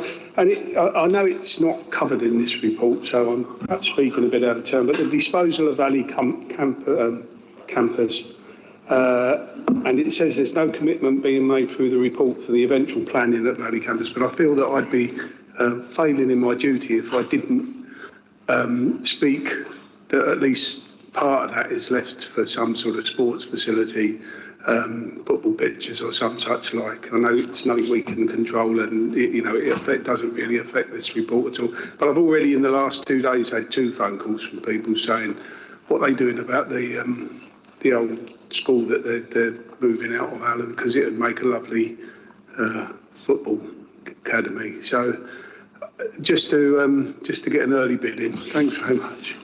Thanks very much, Councillor Robbins, and you're well within your right. So Councillor Daniel is next.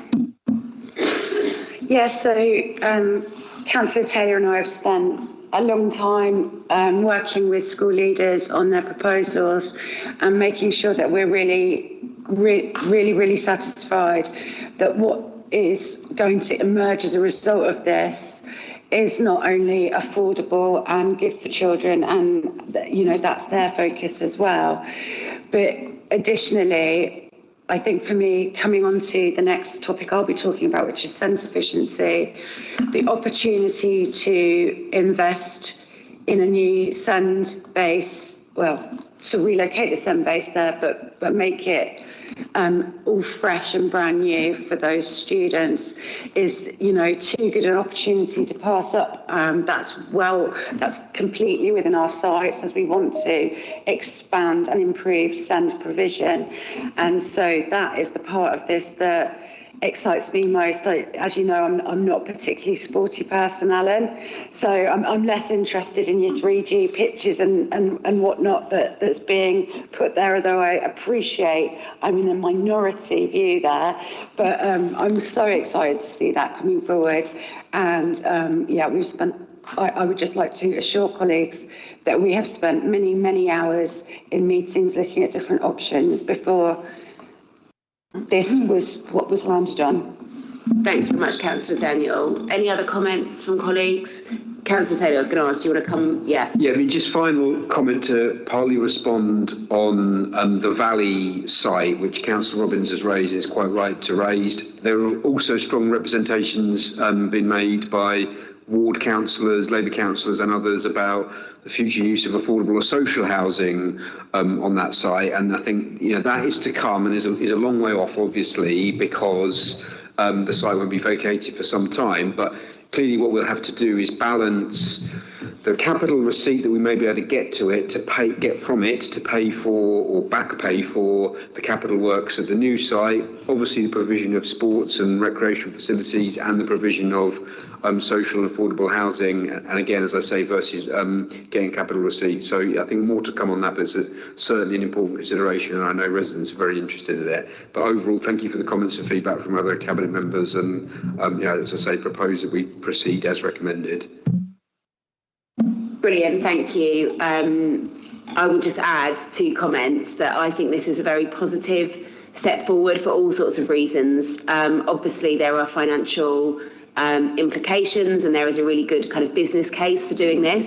I also think it's, as I said in my chair's comms, it's a very important and positive opportunity for developing capital investment. I think over £7 million for this site, creating the best facilities for our students, including ensuring that we capture that kind of small school in a big school model, and ensuring that we also invest in our SEND provision as well. So really pleased to see this, and I think it will bear fruit. Are Cabinet colleagues content to accept the recommendations in this report today? Agreed. Thanks, everybody. I'm going to ask us to do one more report, and then I will suggest we have a short comfort break. So our next report is Special Educational Needs and Disabilities, the Sufficiency Plan for 2026 to 2029, and I'm going to ask Councillor Daniel to please introduce the report. Thank you, Chair, and thank you, colleagues. So SEND Sufficiency is a technical report which sets out the data and projections on the needs of the city's SEND children over the coming years. Using that data, the plan includes a 3-year roadmap to deliver against that need that's been projected.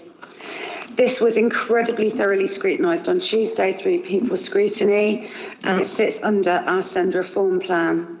The aims of our SEND reform plan are to work with children at the earliest point, and that means combining investment that came with the SEND reforms with the investment that came from our Labour government Invest Start for family hubs. So knitting those together to ensure that there's support available from family hubs and early years providers at the earliest possible moment, alongside schools and, of course, FE providers. We also want to provide effective and inclusive education in local mainstream schools where that's appropriate and possible. Having worked in a special school myself, I appreciate that there is always a place for special schools and specialist education, and Downsview and Hill Park are excellent examples of that.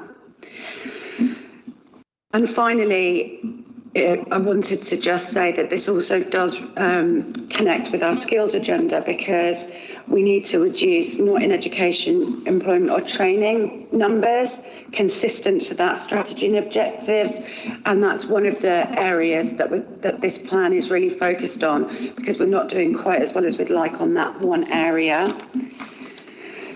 So This plan looks at sufficiency at every tier of need and demand. So it looks at what's available for every child. So ordinarily available provision in schools. Then there's targeted support, then targeted plus, and then specialist education. So I'll just go through the priorities of the plan in front of you now across those areas. Firstly, we want to expand provision for neurodivergent pupils in mainstream, and there's going to be new support bases, including in Moulskin Primary, the East.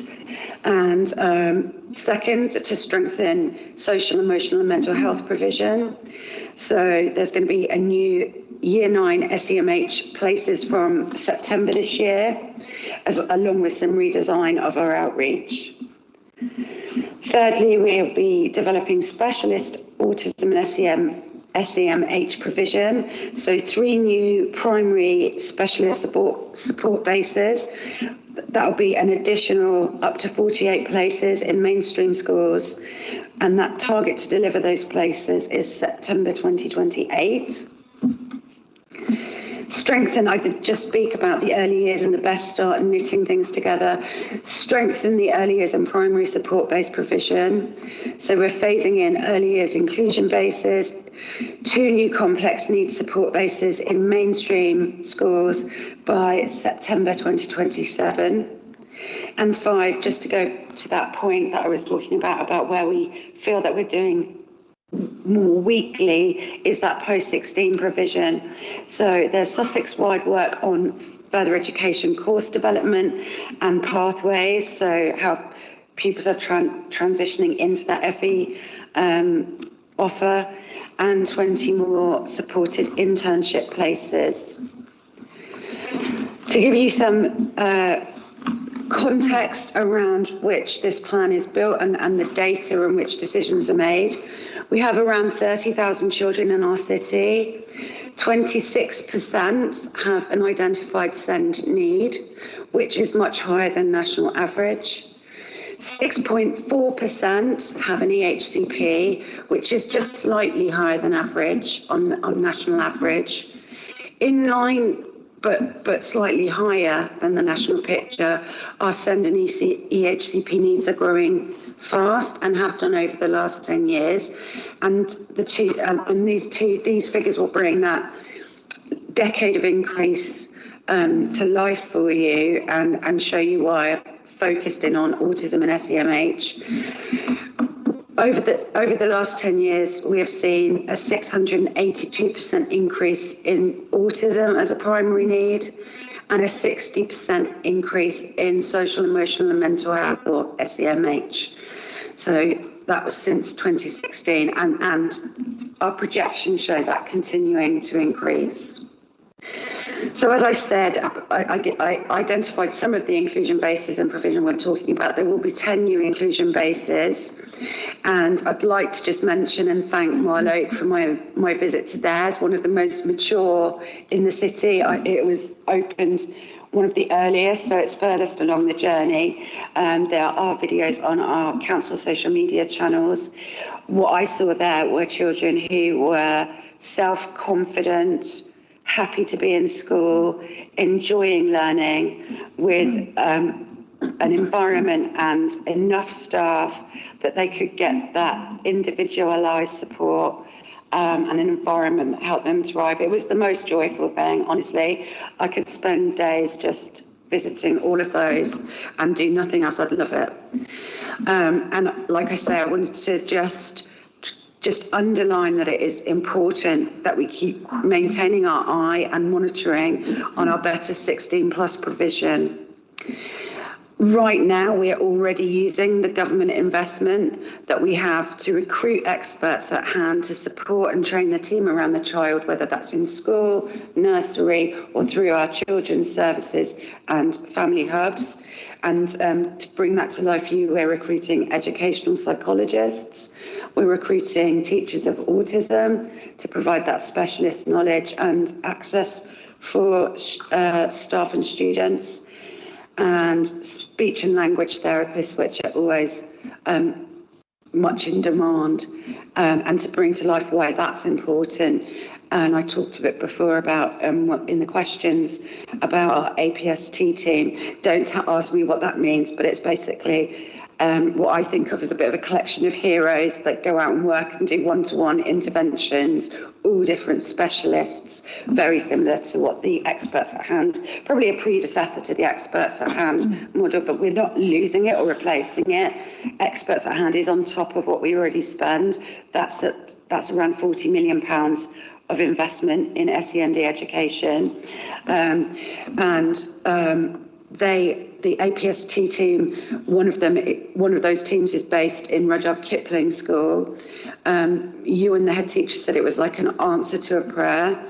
And one of the ways that they've been able to support the staff is that they assessed all the children. I think it was nursery, but it may have been reception.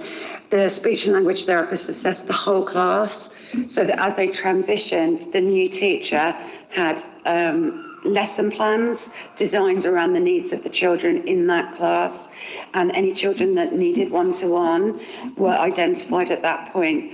And obviously, if your speech and language development is behind, everything else will fall behind too. So what you are left with, if you don't invest in this early intervention, which is so important, are children who are struggling all the way through and just lose interest in trying to learn. And once they've done that, try whatever money you throw at them often is unsuccessful, because their self-confidence and self-esteem is really low, and they feel just like school is a waste of their time. And so that's why it's so important to keep maintaining absolute focus on getting that earliest intervention in place,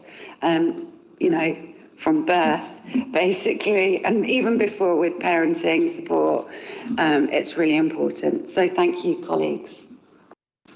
Thanks very much, Councillor Daniel, and thank you to you and officers for all of the work that has gone into what I think was a pretty ambitious timeline set by government on this very important subject for all of the reasons that you've so clearly laid out. Comments and questions from colleagues. I've got Councillor Okins.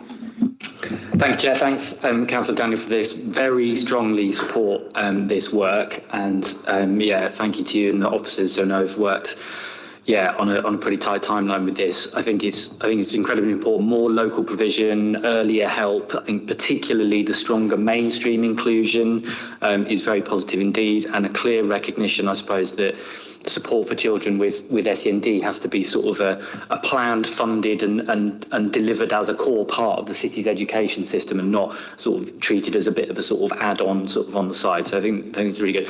It seems like it's well joined up with the National Direction of Travel. Obviously, the Every Child Achieving and Thriving white paper was published in I think February this year, and the consultation has only just closed. So I'm guessing that there'll be presumably an output of that consultation. So I don't really know if I have a question here, but I suppose I'm saying presumably we will need to just kind of sense check this and reference the output of that national consultation as part of this work. And is there enough flexibility for us to be able to do that, I suppose, is the question. Thank you. Thanks, Councillor Okins. Other comments and questions before we come back to Councillor Daniel? Councillor McGregor. Thank you, Chair.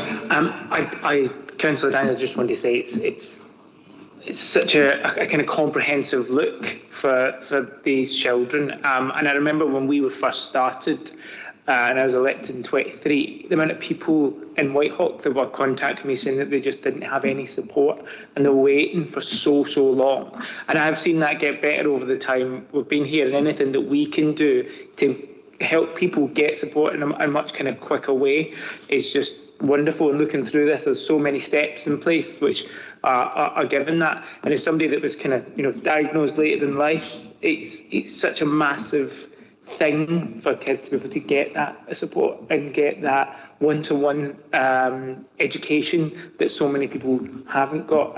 So it's not a question again. It's just a really supportive statement that I'm glad that we're moving in such a positive direction. Thank you. Thanks, Councillor McGregor. Councillor Daniel.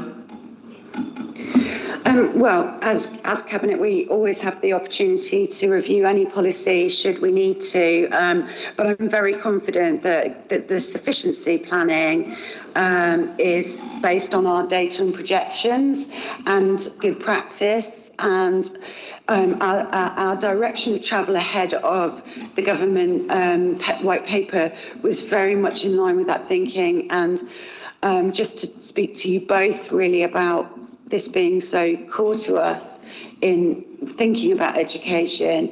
As a parent of a SEND daughter, myself, I'm incredibly passionate about the area, and just like from that layperson point of view, and our Director of Education has come from a strongly SEND career. So I think that's what I value the most. And I remember her first day in post, she was like, I want to talk to the Senkos, and that is always where her focus is elevating the most vulnerable children into the priority of her thinking. And I think that is really shaping culture across our delivery of education. And I think that's why we have such a strong track record, but also forward plan. Thanks, Councillor Daniel. Any other comments or questions? Councillor Robinson. Thank you, Chair, and thank you, Councillor Daniel. All of this is absolutely fantastic, and as a governor of a local school, I know how much pressure the the Senkos are under. So any assistance that can come to them more to better, and of course dealing with children before they get into school will obviously help that case for them. So it's brilliant. Thank you very much. Thank you, Councillor Robinson. Are colleagues happy to accept the recommendations in the report? Agreed. Thanks all. 10-minute comfort break and then back for the remaining 4 reports.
Next report this afternoon is on our adolescent strategy, and I'm going to ask Councillor Daniel to please introduce.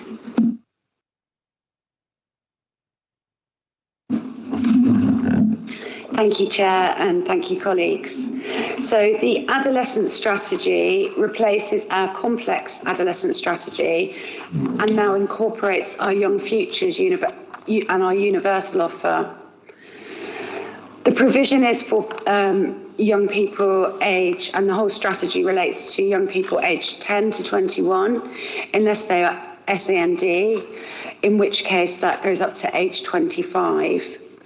Providers delivering work include Amaze delivering SEND work, All Sorts delivering LGBTQ inclusive work, TDC youth work, and recently this week I heard in a completely different context that YMCA YAC, the Youth Advice Centre, their team is expanding by 2 new workers who are going to be working in Moulsecoomb and Bevendine, and I did a little high five in my head about that because I was so pleased to hear that that's happening, and that is in recognition that young people from that area don't tend to travel to other areas to access youth offers.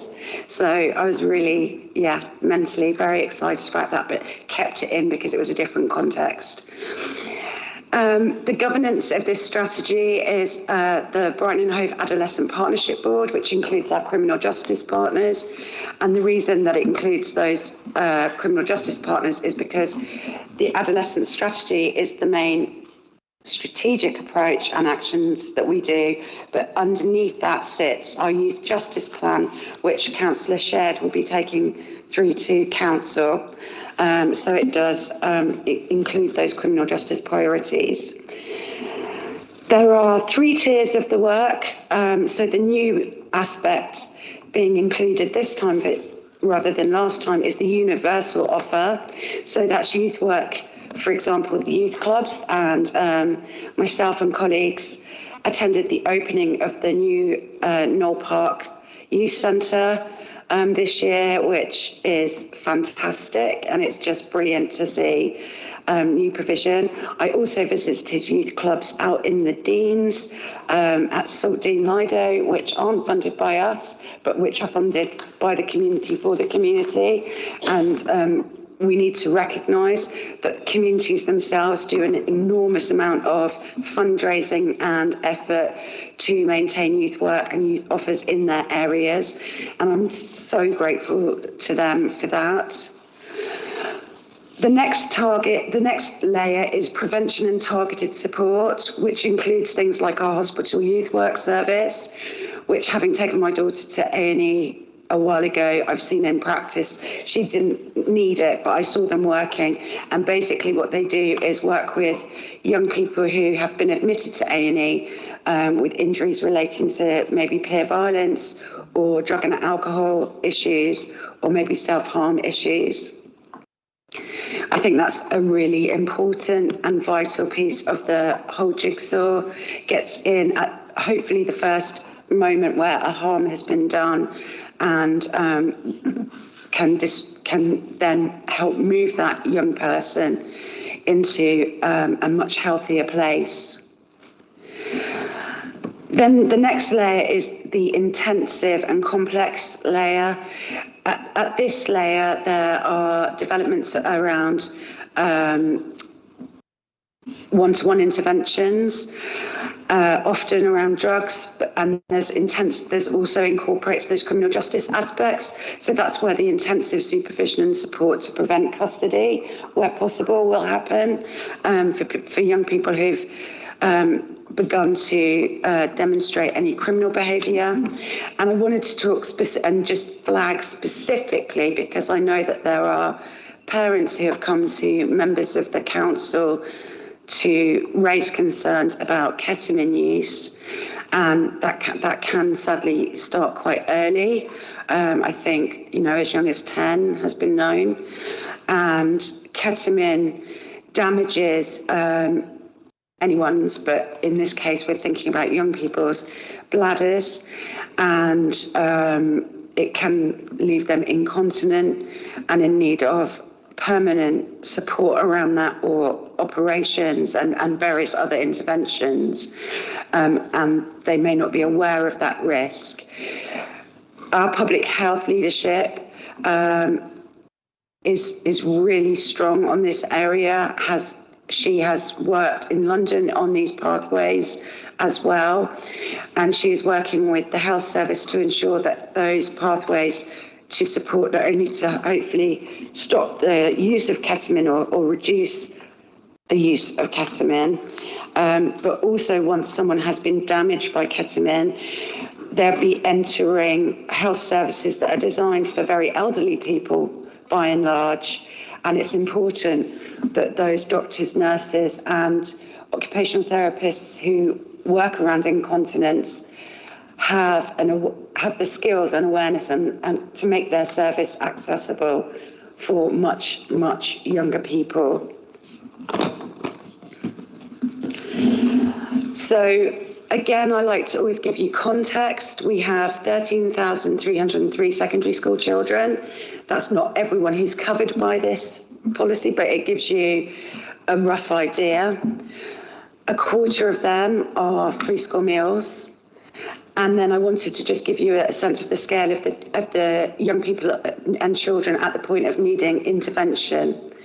So we had last year 547 pupils who'd been excluded from school.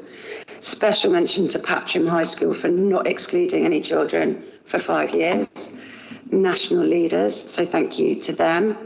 And I know that they're sharing their practice and knowledge with other schools, and that's much appreciated.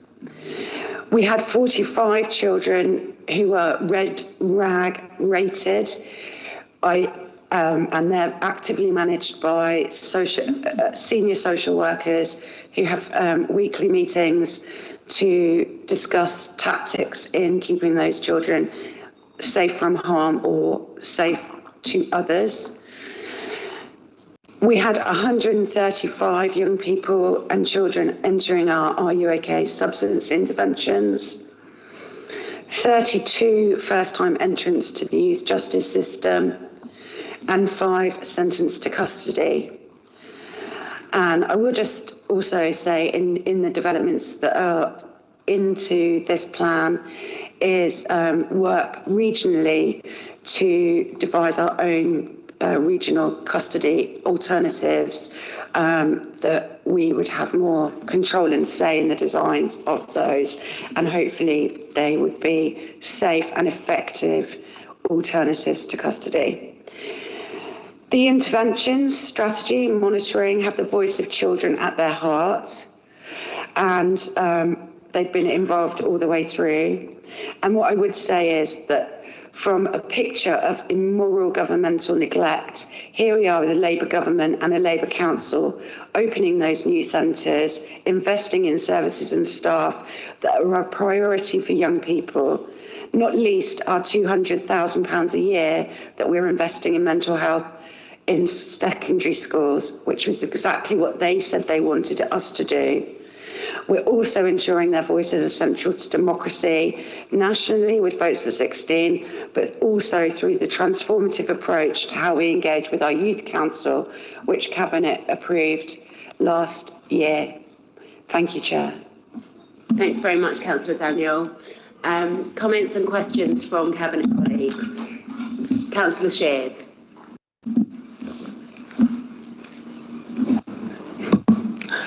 Thank you for that, Chair. I just want to kind of come along and just say how amazing this report is and what we are offering young people in the city really is. I, too, have had the honour of going around some of our youth services in recent weeks and getting to meet some of the amazing people who volunteer to help look after children. Shout out especially to Kathy Taylor, who is Councillor Taylor's mum, who was a great pleasure to have a chance to meet her and talk to her about her youth service she runs over in Rottingdean.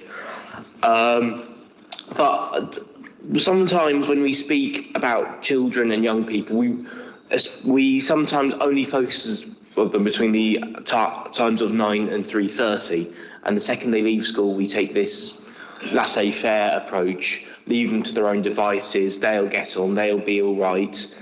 And as we have seen nationally, locally, with smartphone-free schools being debated in the city, with the social media ban coming in, with all sorts of stories that I could tell you from my own youth.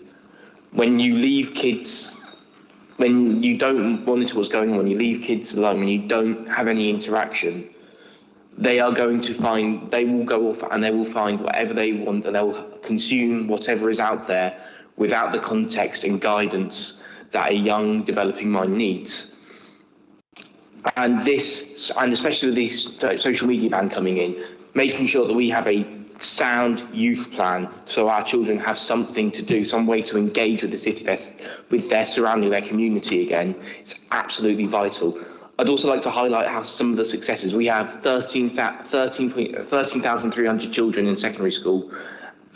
We have a lot of children in the city still, and out of all of them, only 5 saw the inside of a prison cell. That is a massively successful statistic. I have seen firsthand and dealt with young people through my day job who are going through the criminal justice system, and to only have 5 is a massive statement of success. And to keep that going is massively encouraging, and I'd really hope that we absolutely use this to its full potential over the coming few years. Thank you, Councillor Shear, for that really insightful contribution. And as someone who is still relatively young themselves, I put particular store by what you say. Colleagues, any more comments to Councillor Taylor? Well, I thought I'd better come in because I'm also very young. And echo what Councillor Daniel and Councillor Shear said. Thank you for the shout out to my mum who works in the Deans in the Eastern City. I mean, one thing just to say is why this work is so important. And you know, when I grew up and my mum and others started a charity in the east of the city to initially build play facilities, but then they moved into other things, skate parks. There literally really wasn't anything for young people to do, particularly when they got a bit older in that part of the city. And it's just so important that we can provide like really good, well-run services and things for people to do as they reach their teenage and adolescent years. And I think it's one of the real step changes that the government has made that hasn't really been promoted and talked about enough is some proper investment in young people at last. And as you both have said, let's grab it with both hands in Brighton and Hove and make the most of it. Couldn't agree more. Councillor McGregor, you're pretty young. I'm clinging on for youngness. It's for dear life. This is quite special for me because my granddad ran a community centre, and that's how. So I was there. I used to actually hate it because I would be dragged in at all times to have to look after everybody, and so it changed so many people's lives. And this is like, to me, this is what Labour is all about. It's breaking that cycle for so many people, and that happens in these. The whole Youth Futures funding is going to break so many kind of cycles of poverty and cycles of hurt that they did last time. They did for me. They did what my granddad was doing on a daily basis, taking kids to a play scheme, which it's a word that you don't hear anymore. It was constant when I was growing up. I was just taking kids out of that kind of path and showing them something different. And we talk about so much of how we've got an issue with NEETs of people just not in education or training or work, and this is a kind of huge part of how to do that. So I really, really welcome the report, and it's really, really special for me particularly. So thank you very much. Thanks, Councillor McGregor. Any other comments or questions from colleagues on this? In which case, anything further to add, Councillor Daniel? I should have actually acknowledged your role in appointing Councillor Sheard as Cabinet Advisor for Youth. It's been amazing to have a younger person to go around. Youth people are really nice to me. Like, I'm a very Gen Z coded old person, so it's not so bad for me, but it is a bit more legitimate to have a younger person go out and see everyone. And I think that again speaks to this administration's priority that young people are going to be at the heart of every single decision. So it's not like Councillor Sheard is only ever going to speak on papers that have youth in the title, but being able to bring in that perspective on all sorts of policies and how they affect the future of young people in this city. So thanks for doing that, and thank you for all the work you've been doing. Thanks, Councillor Daniel. I'm really pleased with the appointment and how it's going so far. I also think the expertise and the insight that Councillor Sheard brings on the criminal justice system, particularly for this kind of strategy, is really important.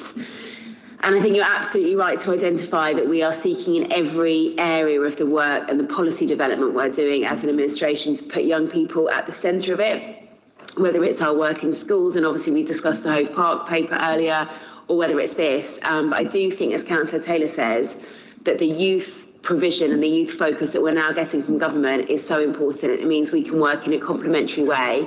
I also remember growing up in this city in the 80s and 90s, so not so much of a youth myself, that there was like massive gaps in provision, and as is the way, young people then decide how they're going to entertain themselves and where they're going to put their energies and focus, and it's not always constructive. And as Councillor McGregor says, that can exacerbate some of the more negative kind of life cycles and intergenerational cycles that we're seeking to break. So I think this is really important. I think bringing all of the different elements that this strategy brings together under one lens is also important and helpful. Our colleagues happy to accept the recommendations as laid out in this report? Excellent, that's agreed. And we now move on to our our progress report about delivering our housing strategy. And we've got Councillor Williams. Thank you, Chair. This report provides our second annual update on how we're doing and how we're delivering our housing strategy, Homes for Everyone. This report, I'm really pleased to say, demonstrates clear progress and momentum. We do recognise we do have significant challenges ongoing, which we are taking on board and are acting on, particularly with temporary accommodation and demands on services. However, overall, I'm really pleased with the progress, and I do want to take this opportunity to thank the officers involved in taking us to where we are now. They've done some really great work. So I'll just go through some of the highlights because there is so much involved here, and do bear with me. So there has been strong progress on housing safety. This includes 100% fire risk assessments and compliance on gas, smoke and detection and asbestos, which when we took over this administration were woefully behind schedule. There is improved electrical and water safety performance. We do need to work harder, and there is more to do, but I'm really pleased with our progress so far. There has been significant major investment being made in council homes, which is so important. The council has invested over 44 million in existing council homes, rising to 54 million in the next financial year. And this is with emphasis on planned works, major works, damp and mould, sustainability and stock condition data. As we know, we inherited a very aged and neglected housing stock, and we've actually performed miracles in helping to get our housing stock up to the condition we want it to be in, and we're continuing to work to that aim. Sustainability remains a key strand. We have more than 930 solar panel systems that have now been installed. Retrofit work has begun on the least efficient homes, and the decarbonisation of our seniors housing scheme at Walter May House has now been completed. On affordable housing, so far 684 homes have been delivered in the first 2 years of our administration. I'm very proud of that. And we've got major schemes underway in many areas of the city, and we've got a council pipeline of over 470 homes to come. So I'm very proud to talk about that. And this year, as I've mentioned before, because I can't help being proud of it, we've actually reached a milestone of over 500 homes bought back under our very successful buyback scheme. And I've recently been informed there's over 130 in progress. So we're keeping going with that. And it's a small team that manages this, and I don't actually frankly know how they're doing it because we have so many. Very proud of that. We've also, with our homeless and temporary accommodation, we know that there are still major pressures there, and we did have over 2,020 households, as we know, come to us last year for assistance. So this doesn't stop, and we have to keep working at it to help them. And our new TA reform programme is critical to this, to reducing reliance on costly emergency provision, which some of our buybacks will, and some of our boys will help towards that. The report highlights progress through creating the Great Homes Together improvement plan and the STAR survey results. We've got renewed estate inspections. We've got a new system for complaints and how we deal with complaints more efficiently, and the development of a much more resident-focused landlord service, which also includes our trauma-informed approach, which continues to be embedded in practice with reflective practitioners in place, and many more members of staff are due to receive the training this year because it is really important. In our private rented sector, we have been delivering impact. The council has brought 313 homes back, empty homes. We've brought them back into use this year. And we've had 8,694 homes in the licensing schemes, and we're rolling it out further for the rest of the city, as we heard. And we've inspected 275 private sector residential buildings linked to fire safety cladding and remediation oversight. These are private dwellings, not the council dwellings, but we have oversight and arranged to inspect them if we're concerned. In addition, we prepared for the introduction of the Renters' Rights Act, the biggest change in renting to a generation, delivering greater security, stronger rights and improved safeguards against unfair treatment in the private rented sector. And we were really quick off the mark. We immediately updated and strengthened our enforcement policy to align with these changes, and they are implemented right now. And there's been investment in adaptations for our people who may be disabled, in supported housing. We have more women-only temporary accommodation. There is improved mental health and housing support, and actions to improve outcomes for residents with protected characteristics. And this year, we've taken a closer look at our equalities impact assessment to ensure that our actions are reducing inequalities across protected characteristics. And our 3-year action plan sets out how we will continue that momentum we are building to bring about that change for residents in our city. And I just want to end on because it's very poignant for this weekend, on an example. We have signed up to the LGBTQ+ housing pledge, committing equality, inclusivity and safe housing for LGBTQ+ people, and we'll be submitting our evidence in support of this pledge next May. Thank you. Thanks very much for the update and the report, Councillor Williams. Comments and questions from colleagues on this report? Councillor Sheard. So, yeah, I'll just come in again. When I have been speaking to young people, also young people around the city, they say the 2 biggest issues that they want to talk about are lack of jobs and housing. Nothing else. So those 2 are the biggest issues that are in there day in, day out, regardless of which corner of the city you go to. And having this ambitious housing target that we are delivering on and still keeping to is absolutely amazing.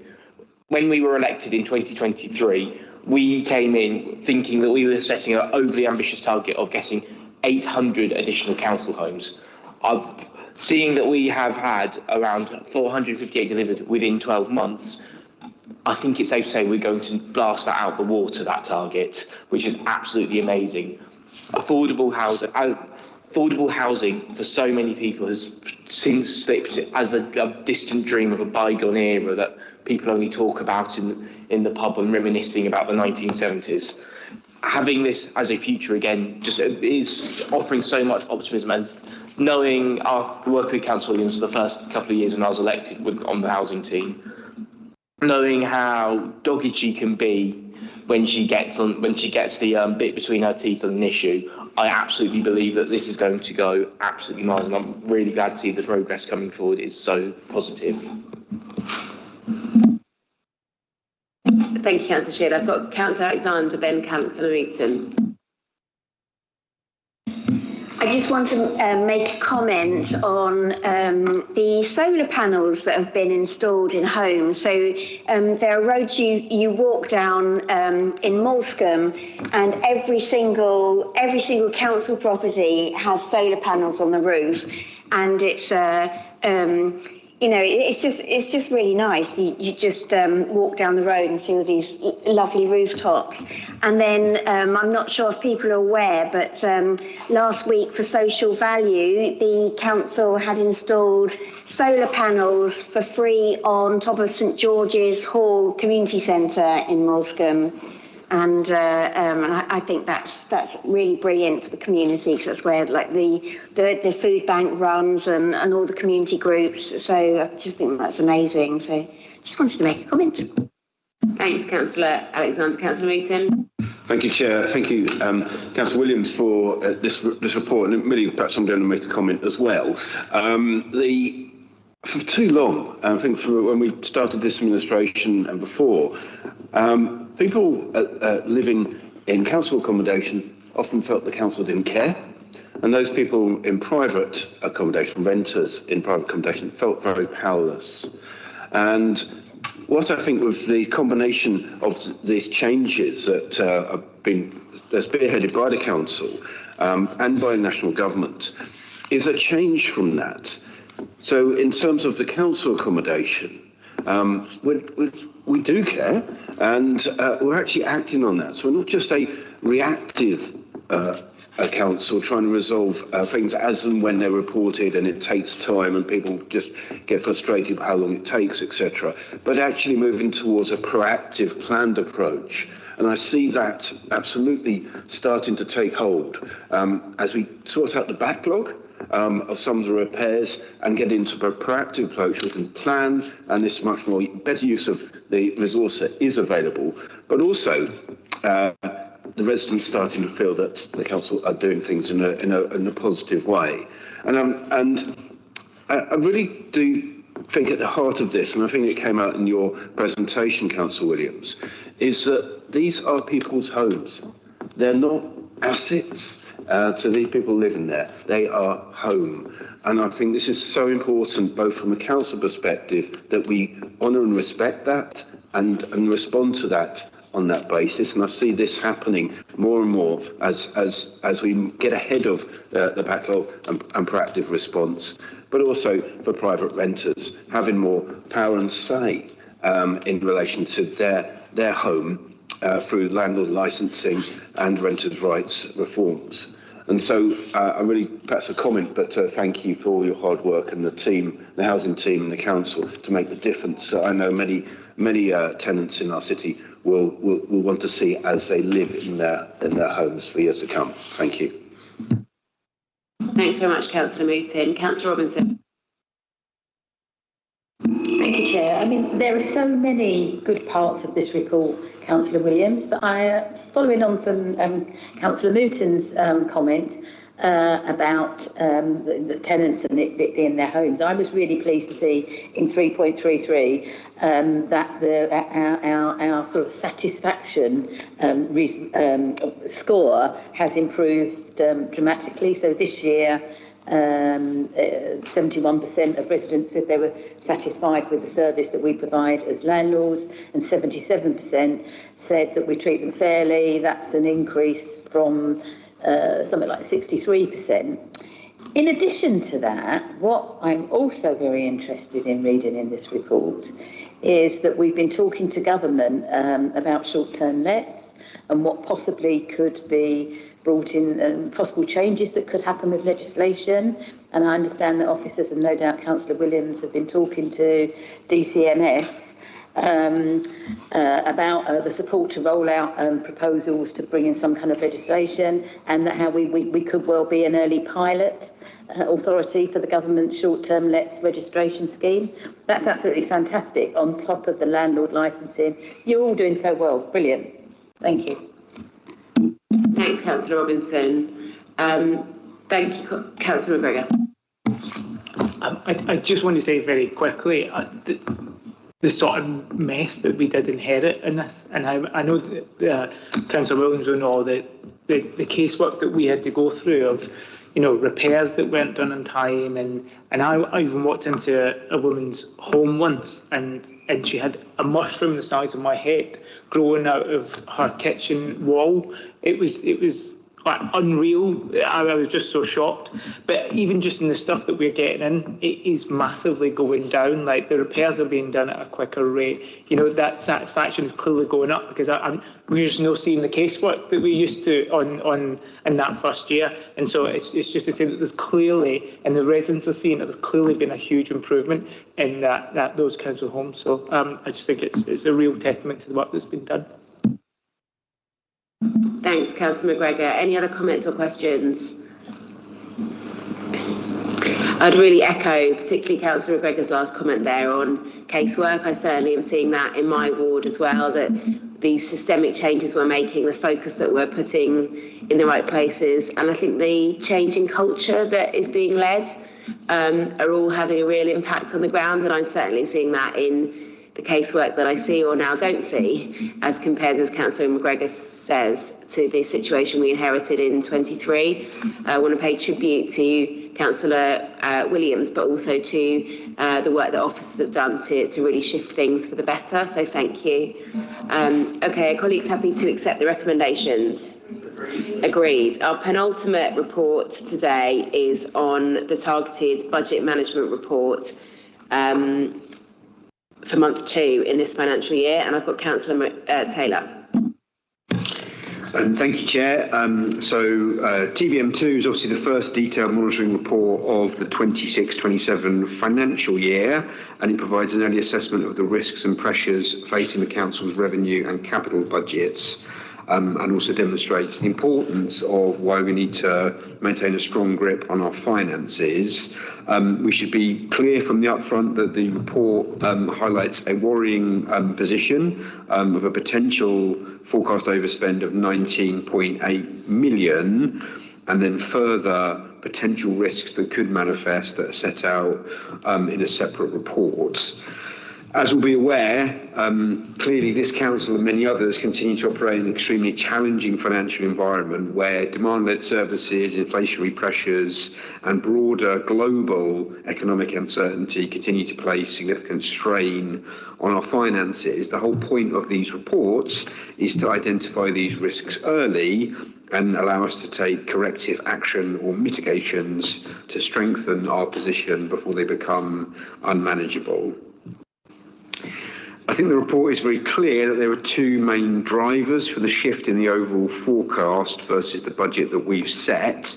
One is increased demand-led services in children, families, and the second is in well-being, and second is within homes and adult social care. For instance, it's worth highlighting that within adult social care, they're seeing a reported increase in 6% in terms of the number of service users and 5% in the average costs. I want to turn to start pages 232 in the appendix, and actually we had some comments from Councillor Sykes about the layout of these new reports, which we're certainly happy to take from him and others. Overall, I think that the new reports are really good, actually, which is, you know, Appendix 1 and all the appendices, what they're trying to do is set out on a single page an important budget area and give really clear information about what the pressures are, describing them, and then some key information about the underlying drivers. And so the adult social care section on page 232, as I say, sets out the breakdown of that 11 million of variance or pressure, of which 8 million is coming from the community care, physical and sensory support budget. And I think the graph at the bottom is a really good graph, and it shows the numbers of clients supported over various quarters, and then the average gross and net costs of that provision. And you can see very, very clearly how the numbers have grown since June 2024 from, 3,500 odd to where we are now of over 3,800. So, significant numbers of people, additional people, that's, about 10% extra over that period, and each of those placements are expensive, and that's what gives you your very large adult social care budget. And so, even small percentage increases in the numbers of people and the costs can have very large impacts on our overall budget, and that is what is being seen.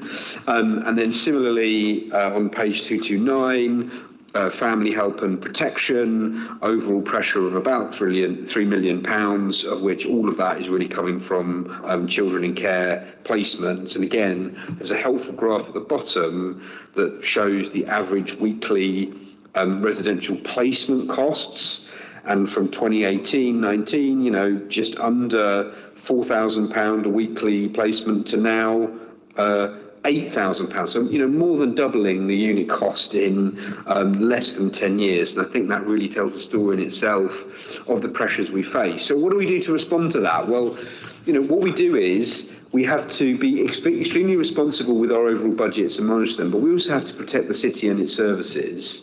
And that's what we're doing with both our MTFS. So we've established a medium-term financial strategy, and work is underway across all directorates, focusing on reducing demand, delivering transformation, improving efficiency, and ensuring those resources are targeted where they most need to be. But we're also, transparently in this report and the last budget, saying that we're going to make use of additional exceptional financial support, and that's one of the proposals in this paper, which we would take to government, because we have to be very clear about that. And the opposition, very strangely, I felt, budget opposed us taking that EFS, which would have implied very directly, had they been in, further cuts to frontline services. What we're doing, and we don't shy away from it, is saying we're going to take that EFS so that we, and by the way, the government, fix the underlying structural funding crises of local government.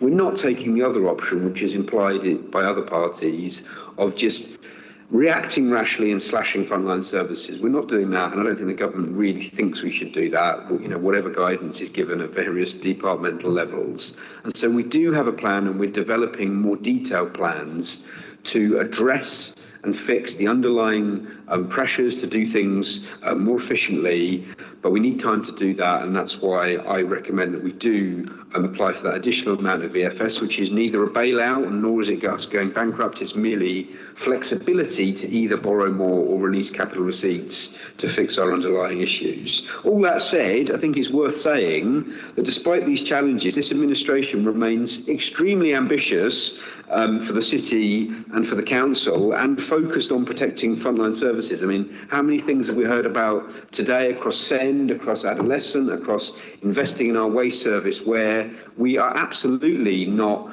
accepting the managed decline of local government and the city. The very opposite.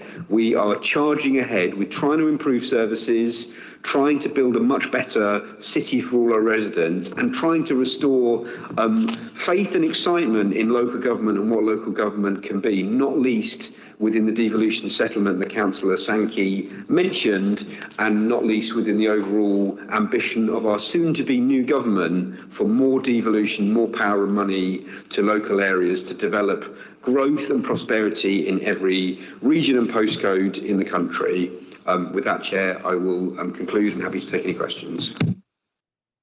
Thanks, Councillor Taylor, for the report. Questions and comments from colleagues. Councillor Allen. Thank you, Chair. I do like a TVM report.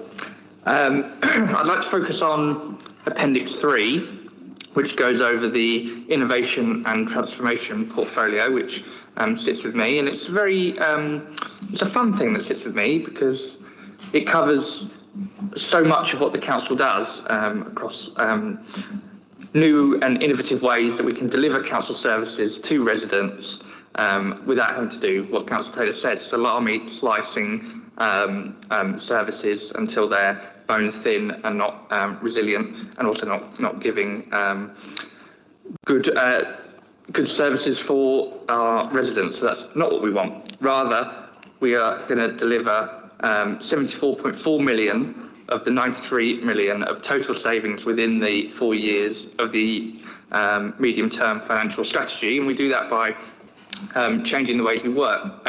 So this update here on some of those streams shows which ones are on track and which ones are moving in the right direction, but there's still some managed risk. The one I'm really glad to see is in the green, is on income and commercialisation. And that programme team is preparing a full plan of income opportunities. And that means that every £5 note we get in order to do something is £5 we don't have to find from taxpayers. So I'm all for income and commercialisation. And I know Councillor Robinson has that firmly in her cabinet advisor role and is pushing for that to continue. The other thing which we will be getting onto next, I think, is our asset strategy and reviewing a lot of the portfolio that we hold. Councillor Sykes earlier in his representation used the trope again of selling off the family silver. Well, a random triangle of land in Falmer, which has no utility whatsoever and is in the national park, and I don't think will have much utility for us ever. I don't think we should be holding on to that. I don't think that's a good use of our assets. So I could go on about all the different things we're doing in transformation and innovation, but it's a key part of our strategy of becoming a financially sustainable council.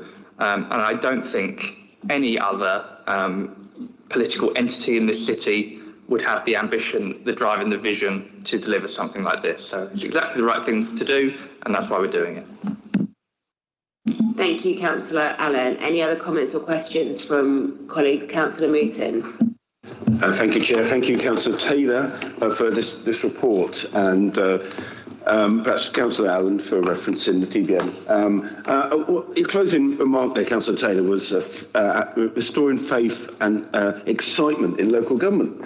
And I reflect on that phrase. It's just an important phrase to think. And I think one of the key building blocks in building faith and even excitement in local government is actually having competence when it comes to our financing. The building block, the foundation for getting the other things right and getting stronger services can only be done with a really competent approach to financial management, balancing the books and making it work effectively. And I do credit you, Councillor Taylor, and the finance team for the hard work to ensure that that is our basis, that our books are balanced, and upon which we can balance and build these better services. Some of those services, as you clearly highlighted, are costing more, and the graphs in the appendices are very clear. I have to say the format of that information is well presented, and I find it quite useful. So I want to say another positive point about that, because it's about how that's communicated, and I find it's quite refreshing to do that as well. So I really want to say how important, as reference said, to how we've done a strategic approach to parking for our parking review, and frozen barrier car parks, for instance, for 2 years in a row, and for most of the permits, we've after freezing a lot of residential permits for last year, we brought them only up with inflation this year. So there's, again, a holistic and considered approach, which before our administration wasn't really done. It was a bolt-on effect, and nobody had really stepped back and done a citywide understanding how it all fits together. So I just want to credit the hard work of many people and highlight that it is building faith, and it is exciting to see this foundation for the many things we are achieving. Thank you. Thanks, Councillor Mooton. Councillor Taylor. Well, just quickly to pick up on that, I think excitement is important, and we're not making it up. You can just see the excitement on the faces of the press gallery in the chamber today, listening to this report and every other report. But joking aside, one thing I would mention is, for example, is the seafront development prospectus that we published. I mean, genuinely speaking to people at events across the country, actually, because we talked about it at an event in Leeds, but then also the launch event. There does seem to be a genuine amount of excitement from people seeing a council try to do something proactive, ambitious and visionary for the city, and that's the space that we've got to occupy on behalf of the city. We even elicited a column for the Member of Parliament for Brighton Pavilion saying how excited she was by the plans in the seafront prospectus. So that's the sort of thing we've got to be aiming for and continuing. And as I say, we will absolutely be managing the finances very carefully, taking the decisions we have to make, taking the support from government where we need to, all the while shooting for real ambition for the city and for the City Council. Thank you, Chair. Councillor Alexander.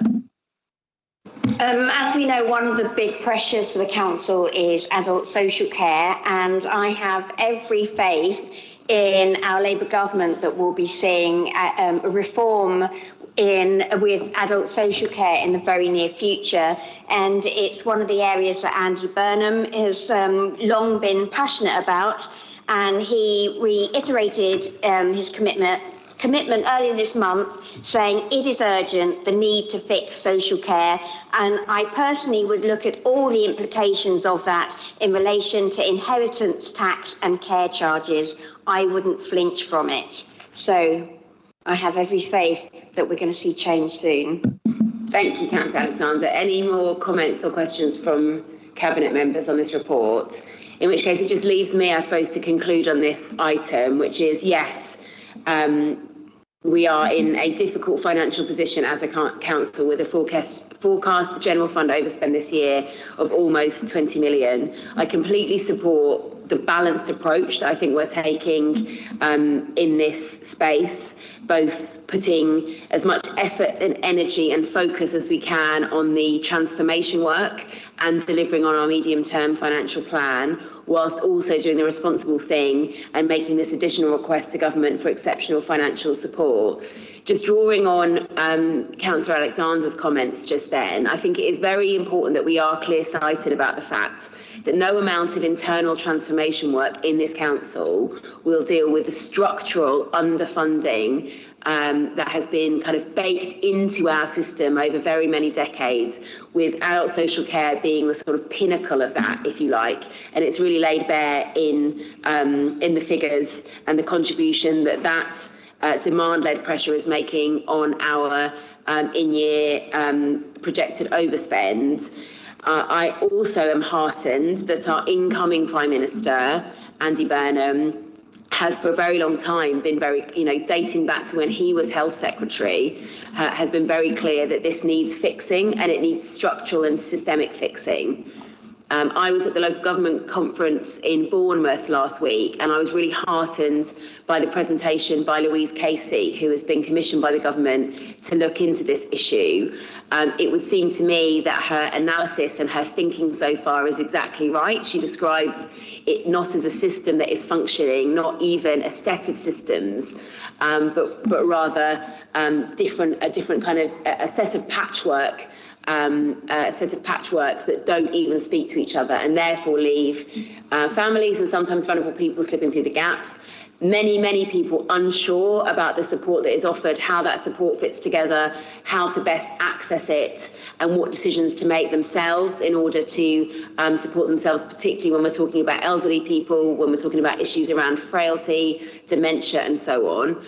And it is something that, successive governments have not acted on. She said, I think there's been about 22 reviews of this issue since 1997, but there has not been the change that we need to see. So I am hopeful that that is going to shift.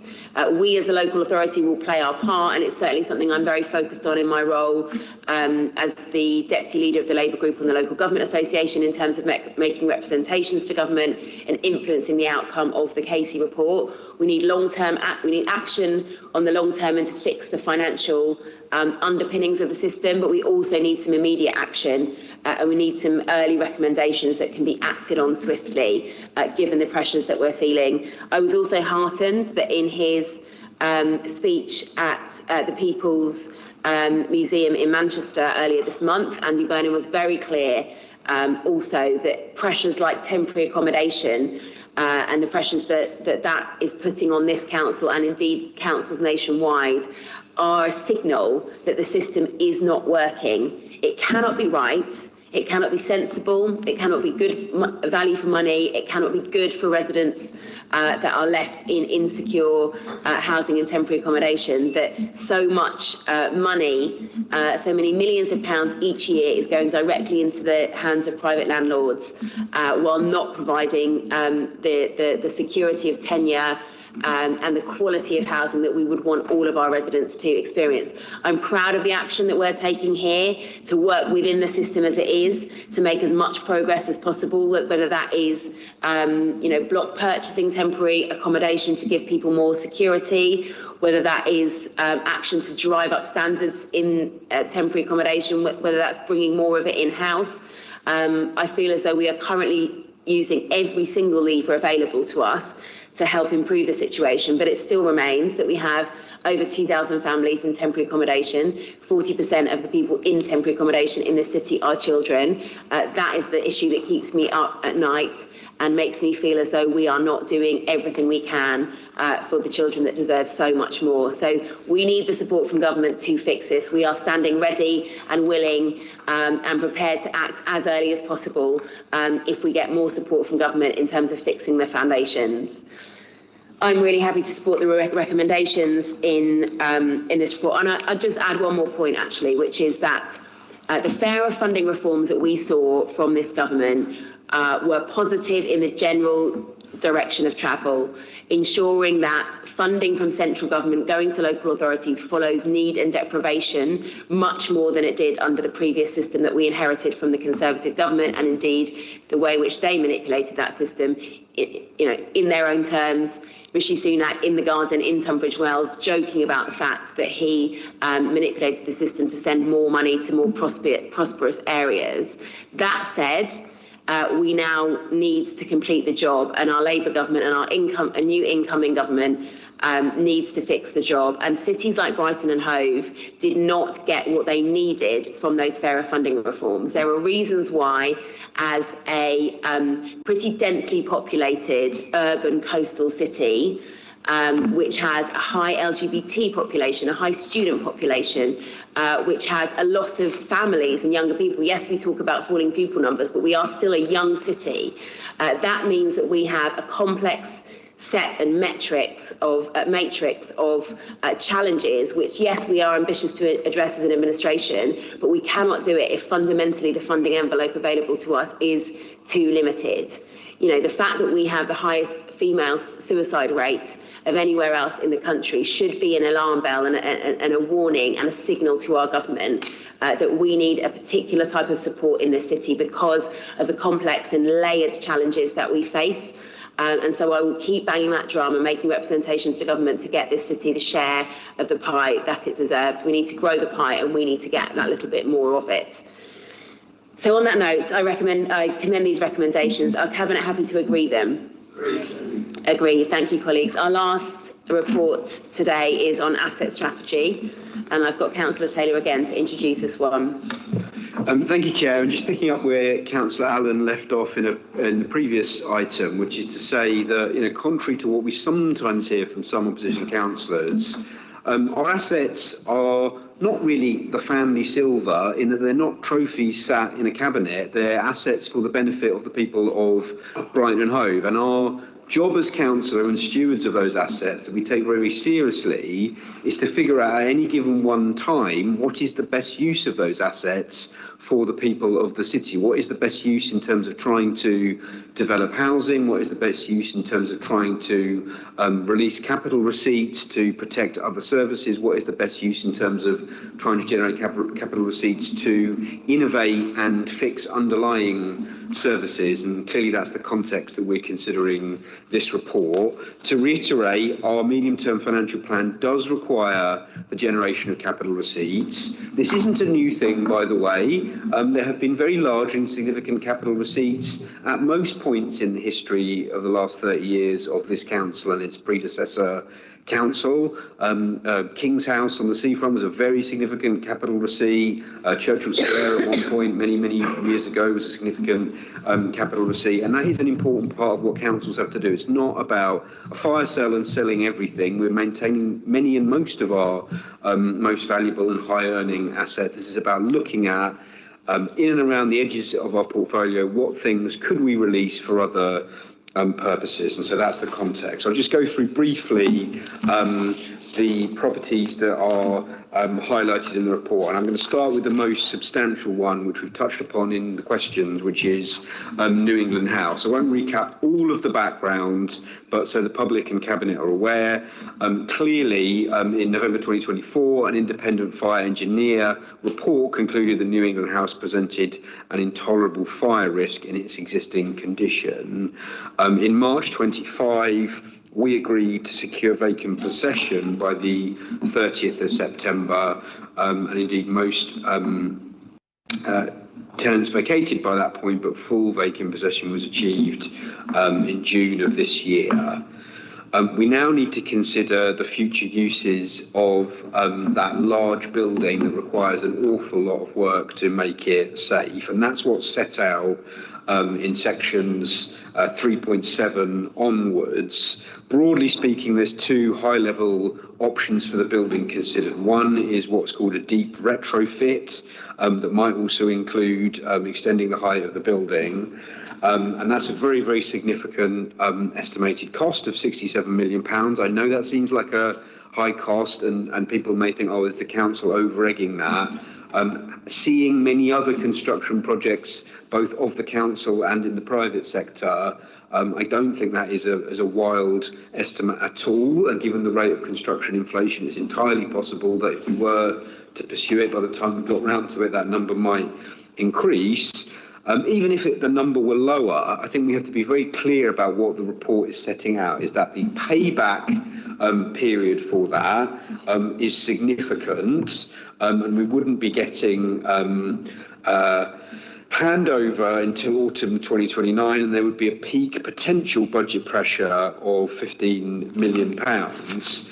In other words, that and indeed the next option would be significant risk that the council would have to undertake. The second option is a potential demolition and brand new build on the site of something similar, or perhaps a mix of use cases on that building, and there's an estimate there of £97 million.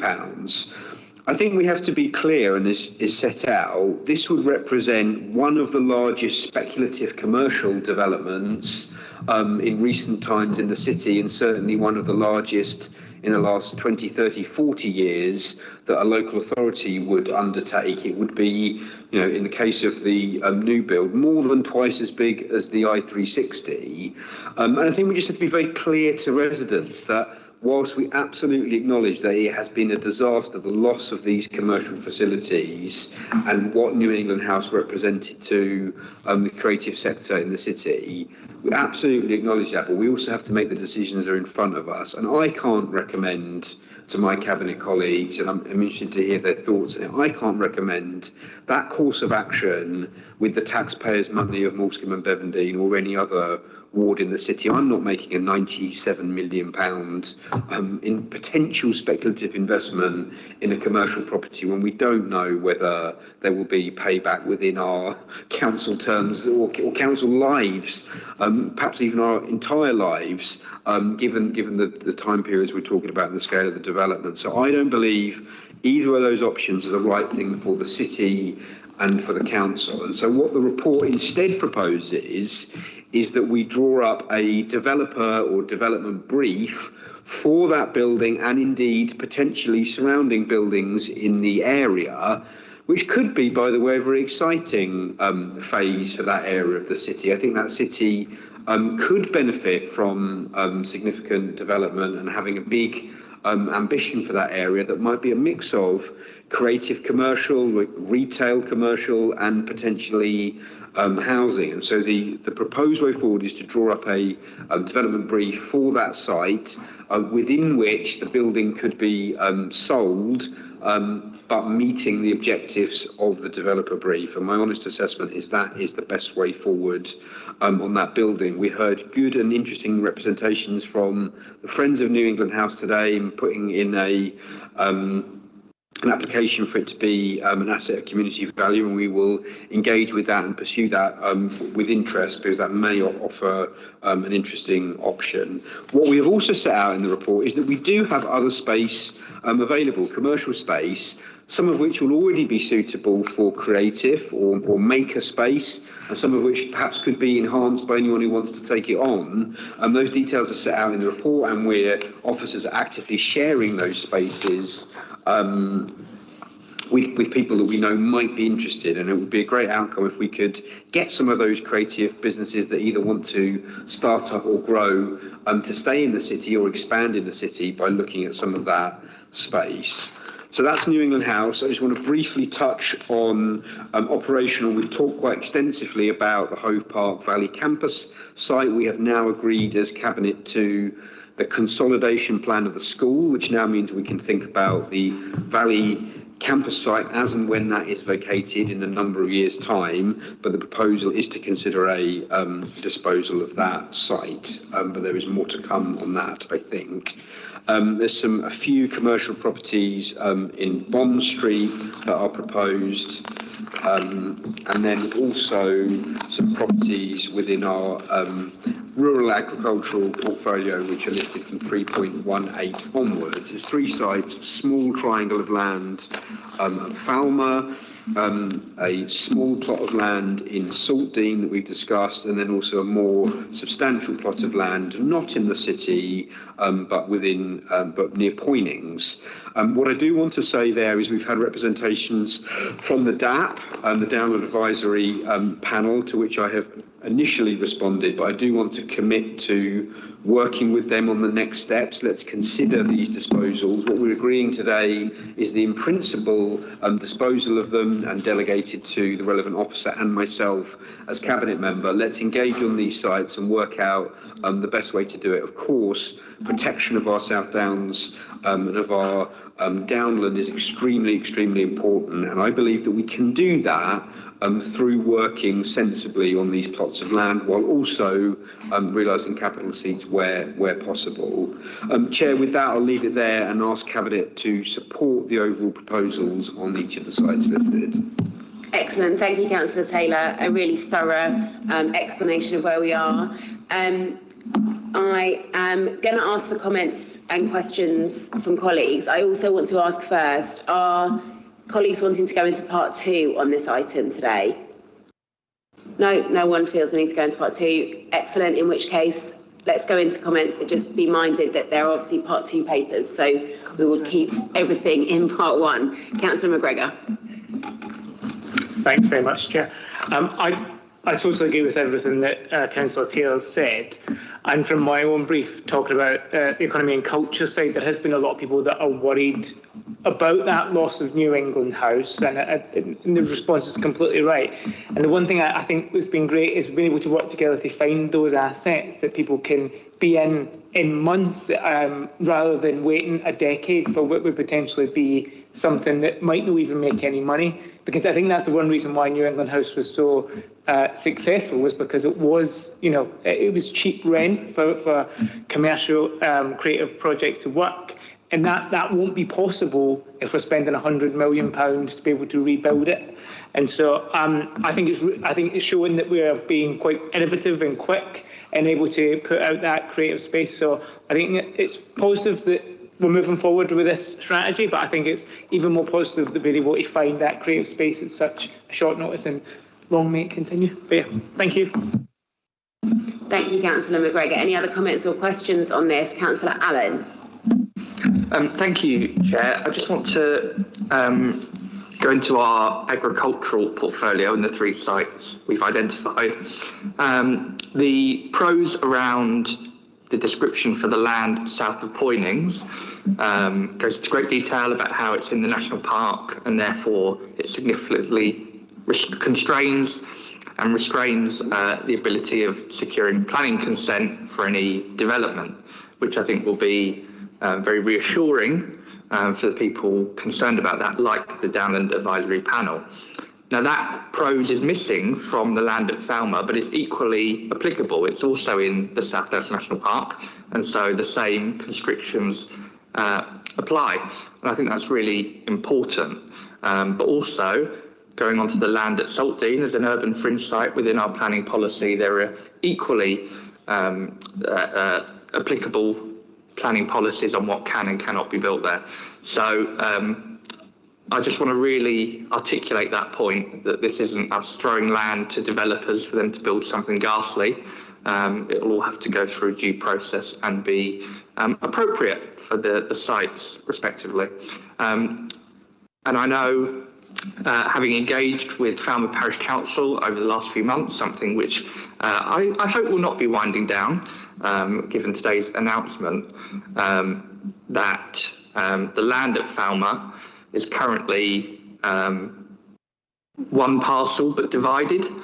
And I know that the northern parcel we're planning to re-let to the farm shop, which is a really important asset for the village. There's no other local commercial amenities like that, apart from the university, I suppose. But even then, I wouldn't want to do my big shop in a university kind of corner shop.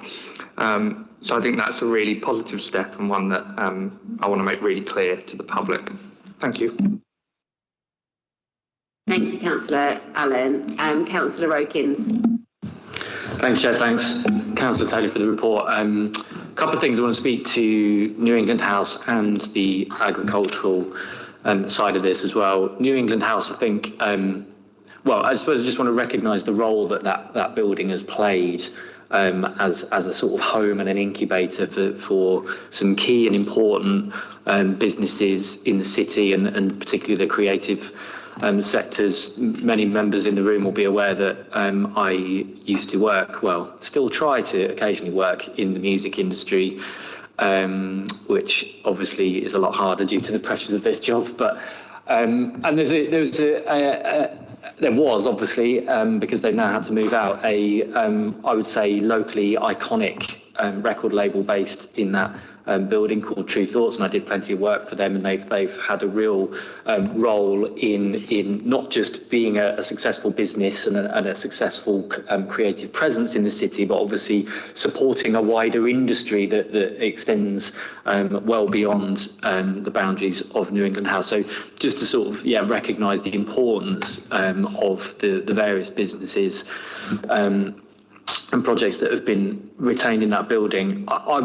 I would love for us to be able to refurb or rebuild it, or something to sort of keep that provision going. But I think Councillor Taylor did a very good job of sort of setting out the very significant risk. And we've heard plenty today about the financial challenges that we face and continue to face. And I agree. Much as I would love us to be able to do that, I just can't see how we can take that level of risk with public finances. So I suppose I've got a broad question for Councillor Taylor and anyone else that might want to come in on sort of how do we do our best to replicate that kind of provision or support those kinds of sectors. I'm thinking particularly these sectors. It's so expensive just to live in the city, let alone to sort of have some level of sort of commercial premises or workshop space or whatever. So, what's our best assessment of the levers we've got to pull on that? And then just to sort of echo, I'm glad Councillor Taylor brought this up on the agricultural portfolio. There is obviously some anxiety among stakeholders, particularly on the Downland Advisory Panel, which I happen to chair, around the potential sale of Downland assets. I share that anxiety. It's always, it's always a sort of red flag for me whenever these kinds of conversations come up. I think it's fair to say that the Downland Advisory Panel didn't have enough time to do what they would do, which is to advise and to make sure that we're considering everything. And I think we have to sort of hold our hands up to that, but reassure, as Councillor Taylor has done and that I'm now doing, to reassure that we will, allow more time and more advice on that, and that we will work with them, to sort of make sure that those concerns are heard. But just I suppose a question for Councillor Taylor around how we can best support our creative digital sectors and other sectors that we feel might need it. Thank you. Thanks, Councillor Okins. Do you want to come back in now, Councillor? Yeah.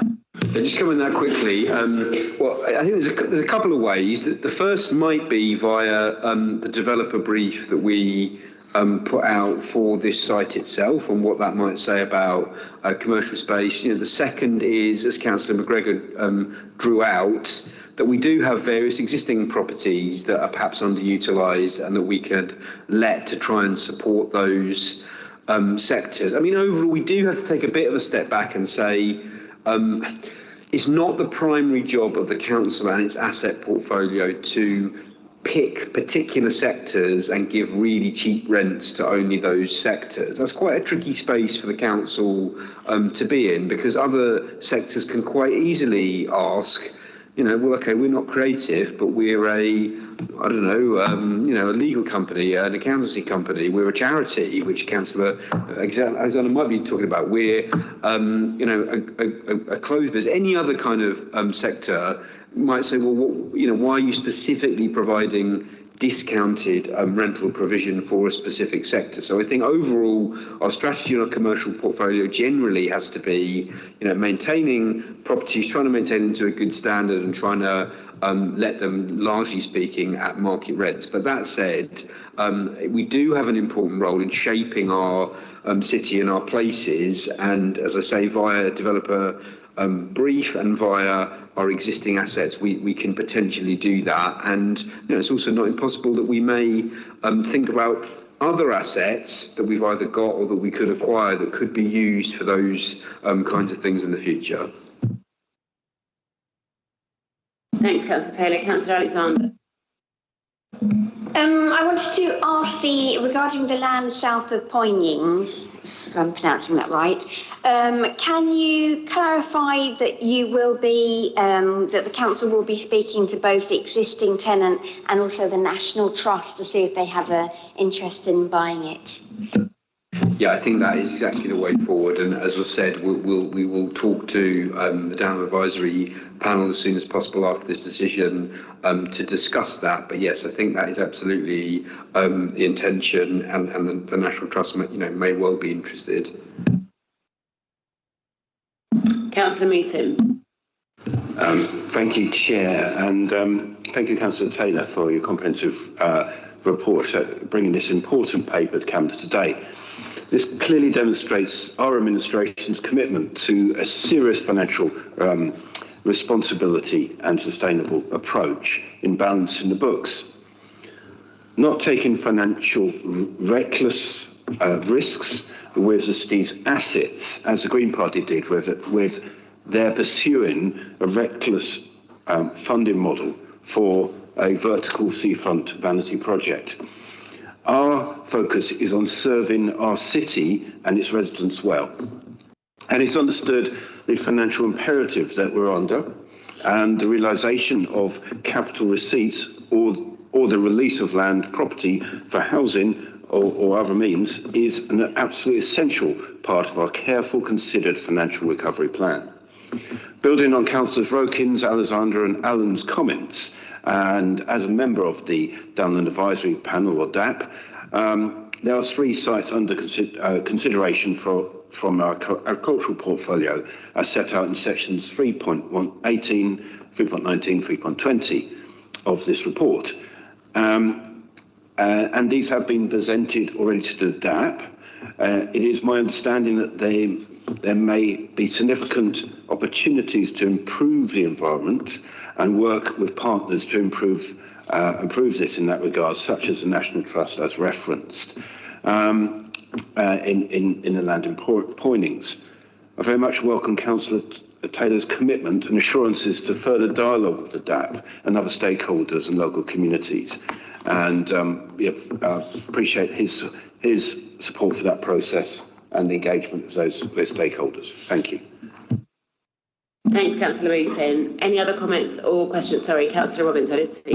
Yeah, I'll be brief, Chair. And just to pick up on what Councillor Taylor said about these assets aren't ours. They're not pretty shiny things to keep in a drawer to get out to look at every so often, or to show the neighbours how brilliant we are to keep them. The comment about selling the family silver, seems to me to be particularly silly, because if we knew a family that wasn't fair, and we've heard all day today about how strapped for cash the council is, but if we knew a family that wasn't feeding or keeping its children warm but had drawers full of family silver, we would tell them to sell it and make provision for their family. Like, we wouldn't say, yeah, keep it and just, get it out every so often and have a look at it, but let the children freeze or starve to death. So that's exactly what those assets are for, and that's exactly how we should be dealing with them. And I know we shouldn't drift to it, but if you look at how many years we would have to keep them for the rent to get anywhere near what the asset value might be, you'd see the sense in it. Thank you, Councillor Robbins. Very well said. I think that is a brilliant analogy and one we should all hold in our minds, and one that the Green Party might want to give pause for. Any other comments or questions? No, in which case, are colleagues content to accept the recommendations in this report? Agreed. Thank you very much. That draws our business to a close today. We don't have any further reports. Just two more things that I wanted to mention, though. So first of all, I need to say, does the Cabinet agree that the items listed in Part 2 should remain exempt from closure? Agreed. Thank you, colleagues. Two things I wanted to mention. On Saturday, we have Trans Pride taking place in the city, the largest protest of its kind in Europe. A protest that has deep roots in the city for a community that is much valued and much loved. I want to wish the organisers and all of the participants of that protest and the events that follow a really meaningful, celebratory time, and I hope that it all goes really smoothly and that everybody gets from that occasion what is needed in these particularly difficult times for our TMBI community here in the city and nationwide, where we see culture wars seeking to engulf the rights and the dignity of a community that should never be under challenge or up for debate. So I just want to say that we wish them, a really important and meaningful event on Saturday. While we have been live webcasting and live in our Cabinet meeting, we have had government's decision on local government reorganisation for Brighton and Hove in East Sussex. I really welcome the decision from government today that the boundary between Brighton and Hove and East Sussex will be changing, and we will be merging as a city of Brighton and Hove with communities to our east in East Saltdean, Telscombe and Peacehaven. I believe strongly in the very strong and deep roots and ties that exist between our communities. I'm someone that was born in Brighton when we were part of East Sussex, so I've seen this boundary change before. And as an administration, we are deeply committed to making this change work. I acknowledge that communities, particularly in Peacehaven and Telscombe, and some residents have expressed concern and will maybe remain sceptical about this for the time being. I know that change is always challenging and can be difficult and can induce anxiety. They have a very firm commitment from us that we want to work in partnership with residents, with town councils, with businesses, with community organisations, with partners in Lewes District Council and East Sussex County Council to make this a success. I think there are huge opportunities to improve services across our areas as we set up and form a new council, and as we go into what will first be shadow council elections next year, and then a go-live date in April 2028 when services will transfer. And in doing so, we want to listen, we want to engage, and we want to hear those communities, what their needs are, what their aspirations are, and make this work for everybody along our southern coast. So with that, I'm going to draw this meeting to a close. Thanks everybody for your time and your participation, and wish everyone a good rest of your days.